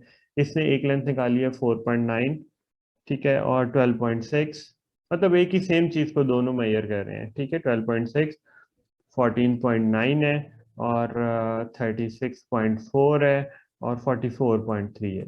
इस तरह सेम चीज ना भी ले, जनरली हम ले लेते हैं, यानी लेंथ कैसे कैलकुलेट कर रहे हैं। अच्छा देखिए, मीन क्या होता है, मीन सेम लाइक एवरेज होती है। आपको एवरेज फाइंड करनी आती है, आपको एवरेज फाइंड करनी आती है या एवरेज, एवरेज कैसे फाइंड करते हैं? ऐड करते हैं। जी, सबको ऐड करते हैं। जैसे अगर आपके 5 मार्क्स, 5 सब्जेक्ट्स हैं और उनकी एवरेज को फाइंड करना हो, तो हम 5 के 5 सब्जेक्ट के मार्क्स का टोटल कर रहे होंगे, डिवाइडेड बाय 5 कर देंगे, ठीक है। तो मैं यहाँ पे ना मीन डायरेक्टली फाइंड कर रहा हूँ, यानी मैं इन सब 5 की 5 वैल्यूज को ऐड कर रहा हूँ। 9.8 में ऐड करूंगा 9.1 प्लस 10.4 प्लस 14.6 और प्लस 13.8, और डिवाइडेड बाय 5 कर दूंगा, तो मेरे पास आंसर आता है 11.54। और इसके केस में जो मीन का आंसर आ रहा है ना, वो आ रहा है इन सबको अगर हम ऐड करते हैं तो 22.62। लेकिन ये चीज अभी मीन निकला, आपने मीन डेविएशन नहीं अभी निकाला। अब मैं आपको बताता हूँ कि मीन डेविएशन क्या चीज होती है। मीन डेविएशन हम कैलकुलेट कर रहे होते हैं, देखो जो भी आपके पास मीन आया ना, यानी यहाँ पे आया 11.54, हर जगह पे हम यही लिख लेते हैं 11.54, 11.54, 11.54, 11.54। इसमें से हम इसी जो लेंथ को हम माइनस करेंगे, यहाँ पे 9.8 कर रहे होंगे, यहाँ पे 9.1 कर रहे होंगे, यहाँ पे 10.4 कर रहे होंगे, यहाँ पे 14.6 करेंगे, और यहाँ पे 13.8 कर देंगे, ठीक है। और ये सारी चीजें आपके पास एक नई वैल्यूज आ रही हैं, नई वैल्यूज आ रही हैं, ठीक है। इन नई वैल्यूज को हम देख लेते हैं। ये जो नई वैल्यूज आ रही हैं, ये आपके पास आ रही हैं 17, नहीं सॉरी 17 नहीं आ रही, 1.7, कोई ये वाली होती है 2.4 है, ठीक है। ये वाली है कोई 11.54 में से 10 कोई 1.11 है, समझ लें 1.1 हम लिख लेते हैं। और ये हो गई आपके पास 3.1, और ये हो गई 2.3, ठीक है।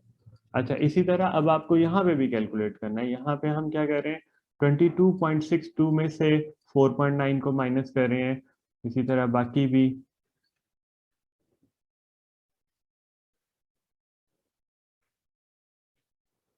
-12.6, -14.9, -36.4 और -44.3। तो इन सब के जो आंसर आते हैं आपके पास, वो आ जाते हैं भाई, ये आ रहा है कुछ 17.7, ये है कोई 12.0 ही कहते हैं आप इसको, और ये हो गया कोई 7.7, 13.8 एंड देन 21.7। ठीक है। अच्छा जी, ये तो सब आपने कैलकुलेट, अभी तक मीन डेविएशन नहीं आई। मीन डेविएशन हम कैसे कैलकुलेट कर रहे होते हैं? अब ये जो आंसर आ रहे हैं ना, इन सबको ऐड करने के बाद आपने डिवाइडेड बाय 5 करना है।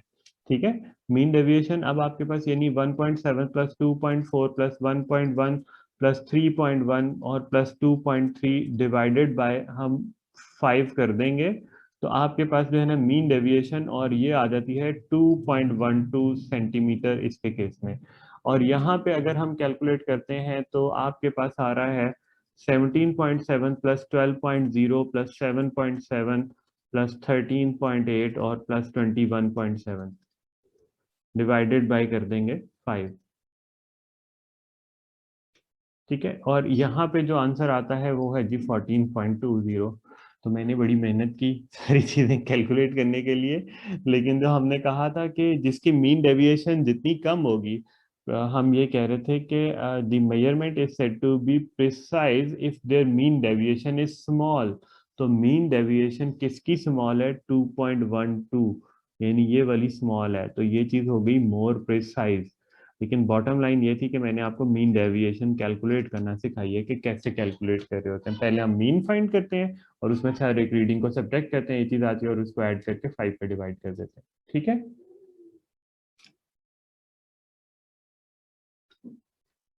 जी लिया, ये भी क्लियर हो गया?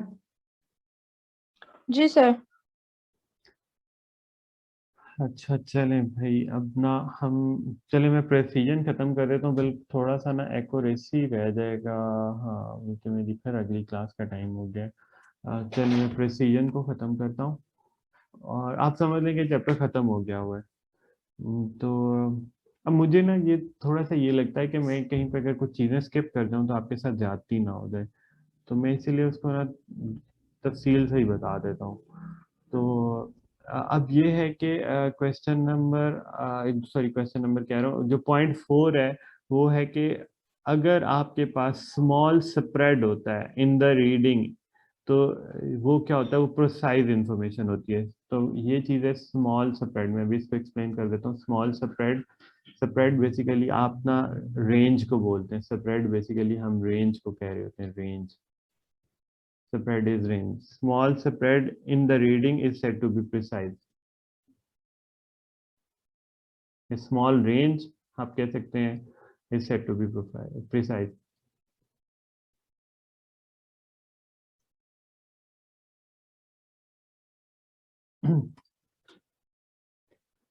अच्छा भाई, अब ये तो हो गया। अब मैं कुछ ऐसे बता रहा हूँ कि ये क्या चीज़ होती है। मतलब देखिए, अगर आपके पास ना बेल शेप ग्राफ बनता है ज़्यादातर ना रेंज को जब हम स्पेसिफाई कर रहे होते हैं, जब हम रेंज को स्पेसिफाई कर रहे होते हैं ना, तो बेल शेप ग्राफ बन रहा होता है। बेल शेप ग्राफ कैसा होता है? यूं करके।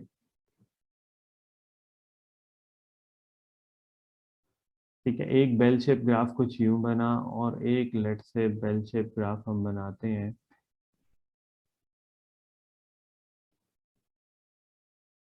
और ये ऐसे बन रहा होता है। कंपैरेटिवली लार्जर स्प्रेड है इसकी निस्बत। ठीक है। तो एज पर द कंडीशन, ये यानी ये चीज आपके पास स्मॉलर स्प्रेड है, और ये आपके पास लार्जर स्प्रेड है। ठीक है। तो इसकी प्रिसीजन मोर प्रिसाइज, या मोर प्रिसीजन होगी, या लार्जर प्रिसीजन हम कह सकते हैं। इसकी लार्जर प्रिसीजन है, और इसकी स्मॉलर प्रिसीजन हो जाएगी।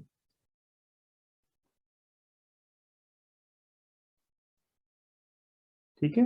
क्लियर हो गया? एंड लास्ट एक छोटा सा पॉइंट और हम बात कर लेते हैं।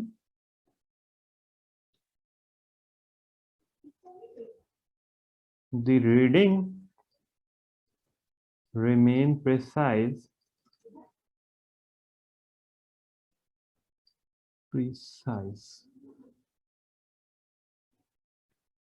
if there is a small random error between them.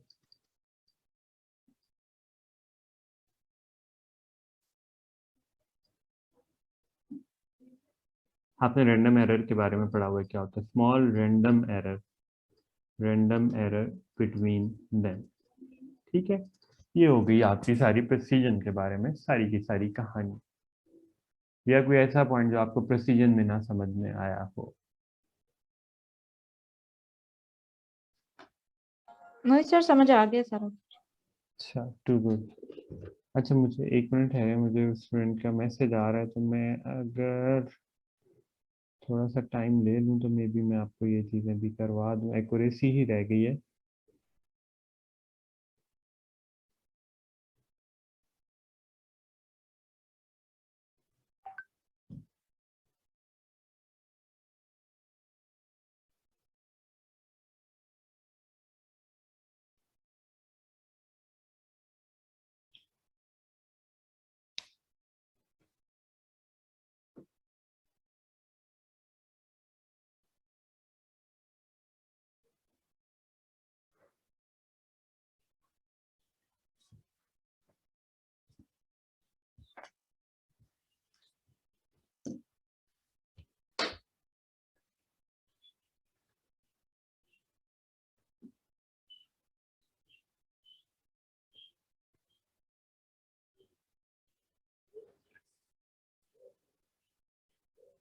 चलिए, मैं आपको करवा देता हूँ, ठीक है।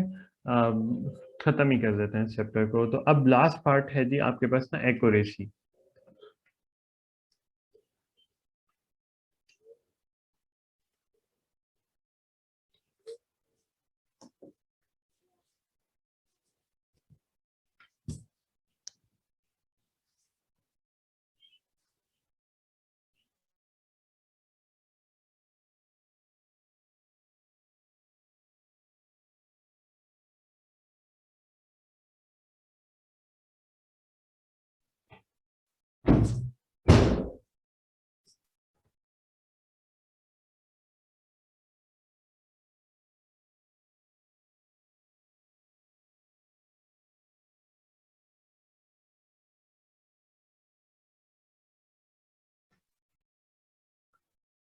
अच्छा, अब आप आ जाएं एक्यूरेसी पे। और एक्यूरेसी हम कहते हैं,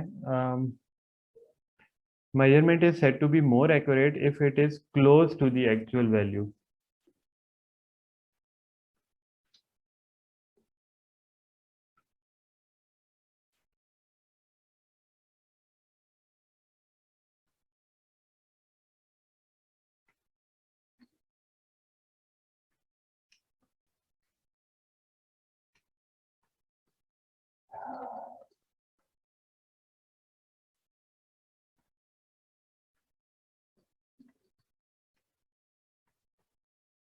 ठीक है, अगर आपके पास एक्चुअल वैल्यू के ज्यादा क्लोज होती है, जैसे लेट से आपके पास ना एक जैसे एक्सेलरेशन ड्यू टू ग्रेविटी कहते हैं, वो होता है 9.81 मीटर पर सेकंड स्क्वायर, ठीक है। और हम कह लेते हैं एक वैल्यू 9.81 है, और आपके पास दो वैल्यूज गिवन हो, 9.61 और 14.3 लेट से। तो इट मीन दैट जो 9.61 है वो मोर एक्यूरेट होगी। सीधी सी बात है, बड़ी जनरल सी बात की है मैंने, कोई ज्यादा स्टोरी में ट्विस्ट नहीं लेके आया, ठीक है। अच्छा, अब इसमें भी हम कुछ पॉइंट्स को कंसीडर कर लेते हैं एक्यूरेसी में भी। सबसे पहले, the accuracy of the measurement is determined by it's percentage error.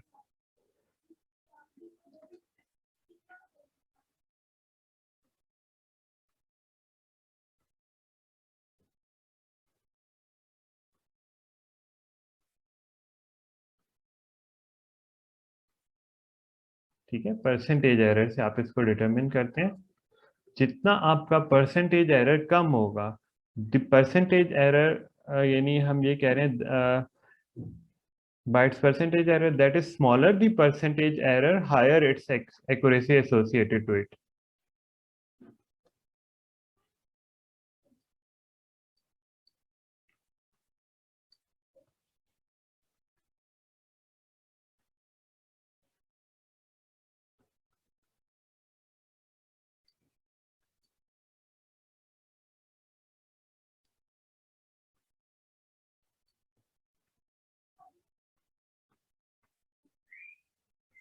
ठीक है, ये बात होगी। जैसे मतलब अगर मैं यहाँ पे एक एग्जांपल ले लेता हूँ, आपके पास P1 एक रीडिंग है 24.6 है, प्लस माइनस हम कह देते हैं 0.2 वॉट है, और P2 एक रीडिंग है और वो है जी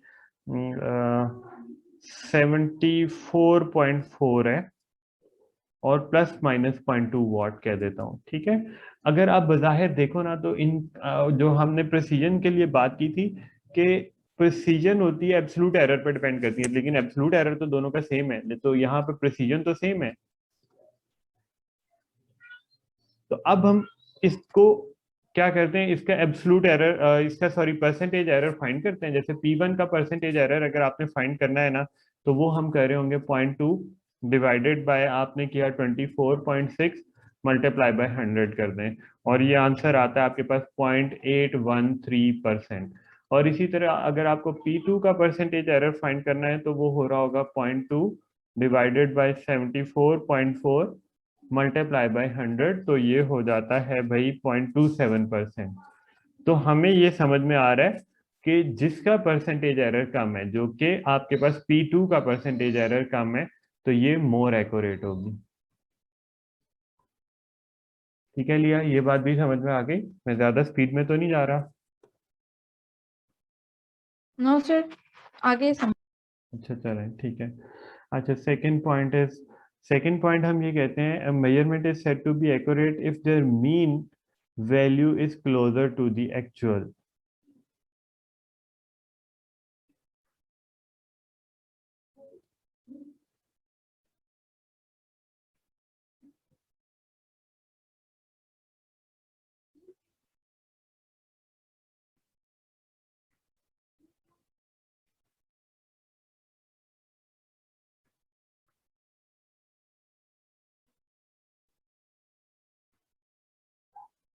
closure to the actual value के, अगर जो मीन वैल्यू या जो एवरेज वैल्यू होती है वो एक्चुअल वैल्यू के क्लोजर हो, तो आप कहते हैं कि वो आपके पास जो है ज्यादा एक्यूरेट इंफॉर्मेशन है। इस चीज को मैं एक्सप्लेन करता हूँ नेक्स्ट स्क्रीन के ऊपर।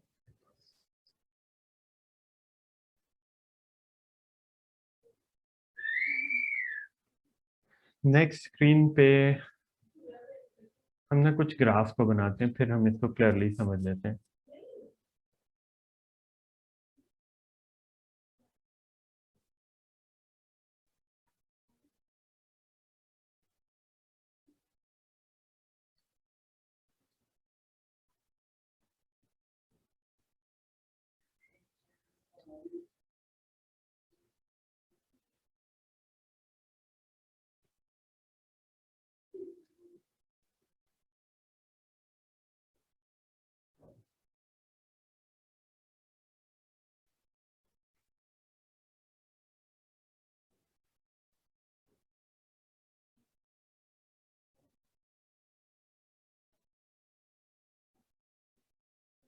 मैं कुछ अभी ग्राफ बनाता हूँ, फिर आपको ना सारे कंपैरिजन में चीजें बता देता हूँ।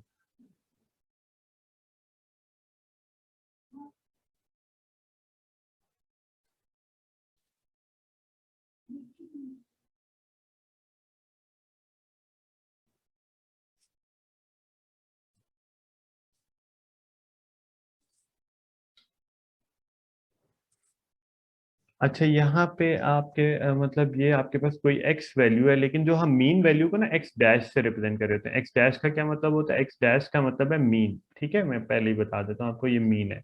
अच्छा ये मीन कहीं पे यहाँ पे आ रहा है इसमें, ठीक है।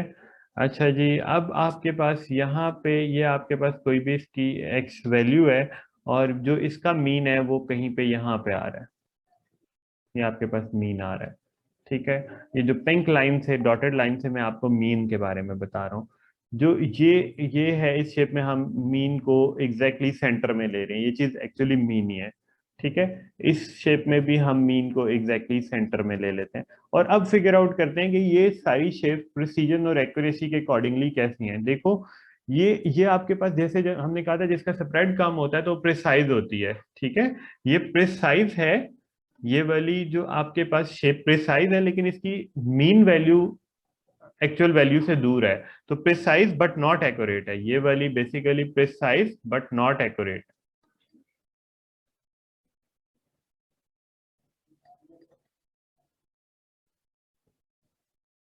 ठीक है।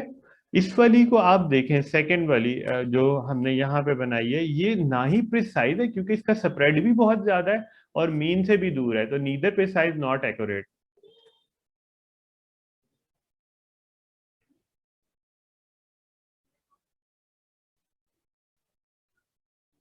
ठीक है।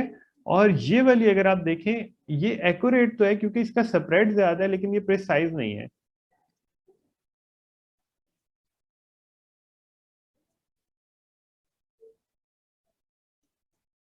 और लास्ट वन पे अगर हम आ जाएं, ये एक्यूरेट भी है और प्रिसाइज भी है क्योंकि इसका स्प्रेड भी कम है और ये मीन के करीब भी है, तो हम इसको कह देते हैं accurate as well as precise. Accurate and precise. ठीक हो गया, लिया ये बात समझ में आ गई आपको? हमने दोनों का कंपैरिजन में शेप्स वाइज भी देख लिया। जी लिया, ऑल इज वेल। आपकी क्वेश्चनिंग जी बहुत सर, कम है, आगे मैं इतना समझ। अच्छा नहीं पढ़ाता कि क्वेश्चन राइट ना हो। ठीक है, आप क्वेश्चन पूछा करो।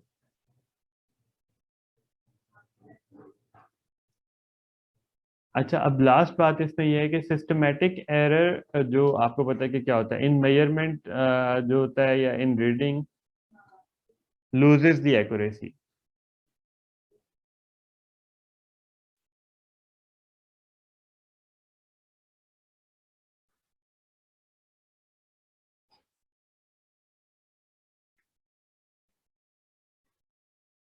तो अगर आपके पास सिस्टमेटिक एरर आ रहा होगा, जैसे जीरो एरर वगैरह होते हैं, तो आपके पास एक्यूरेसी जो है वो लूज हो जाएगी।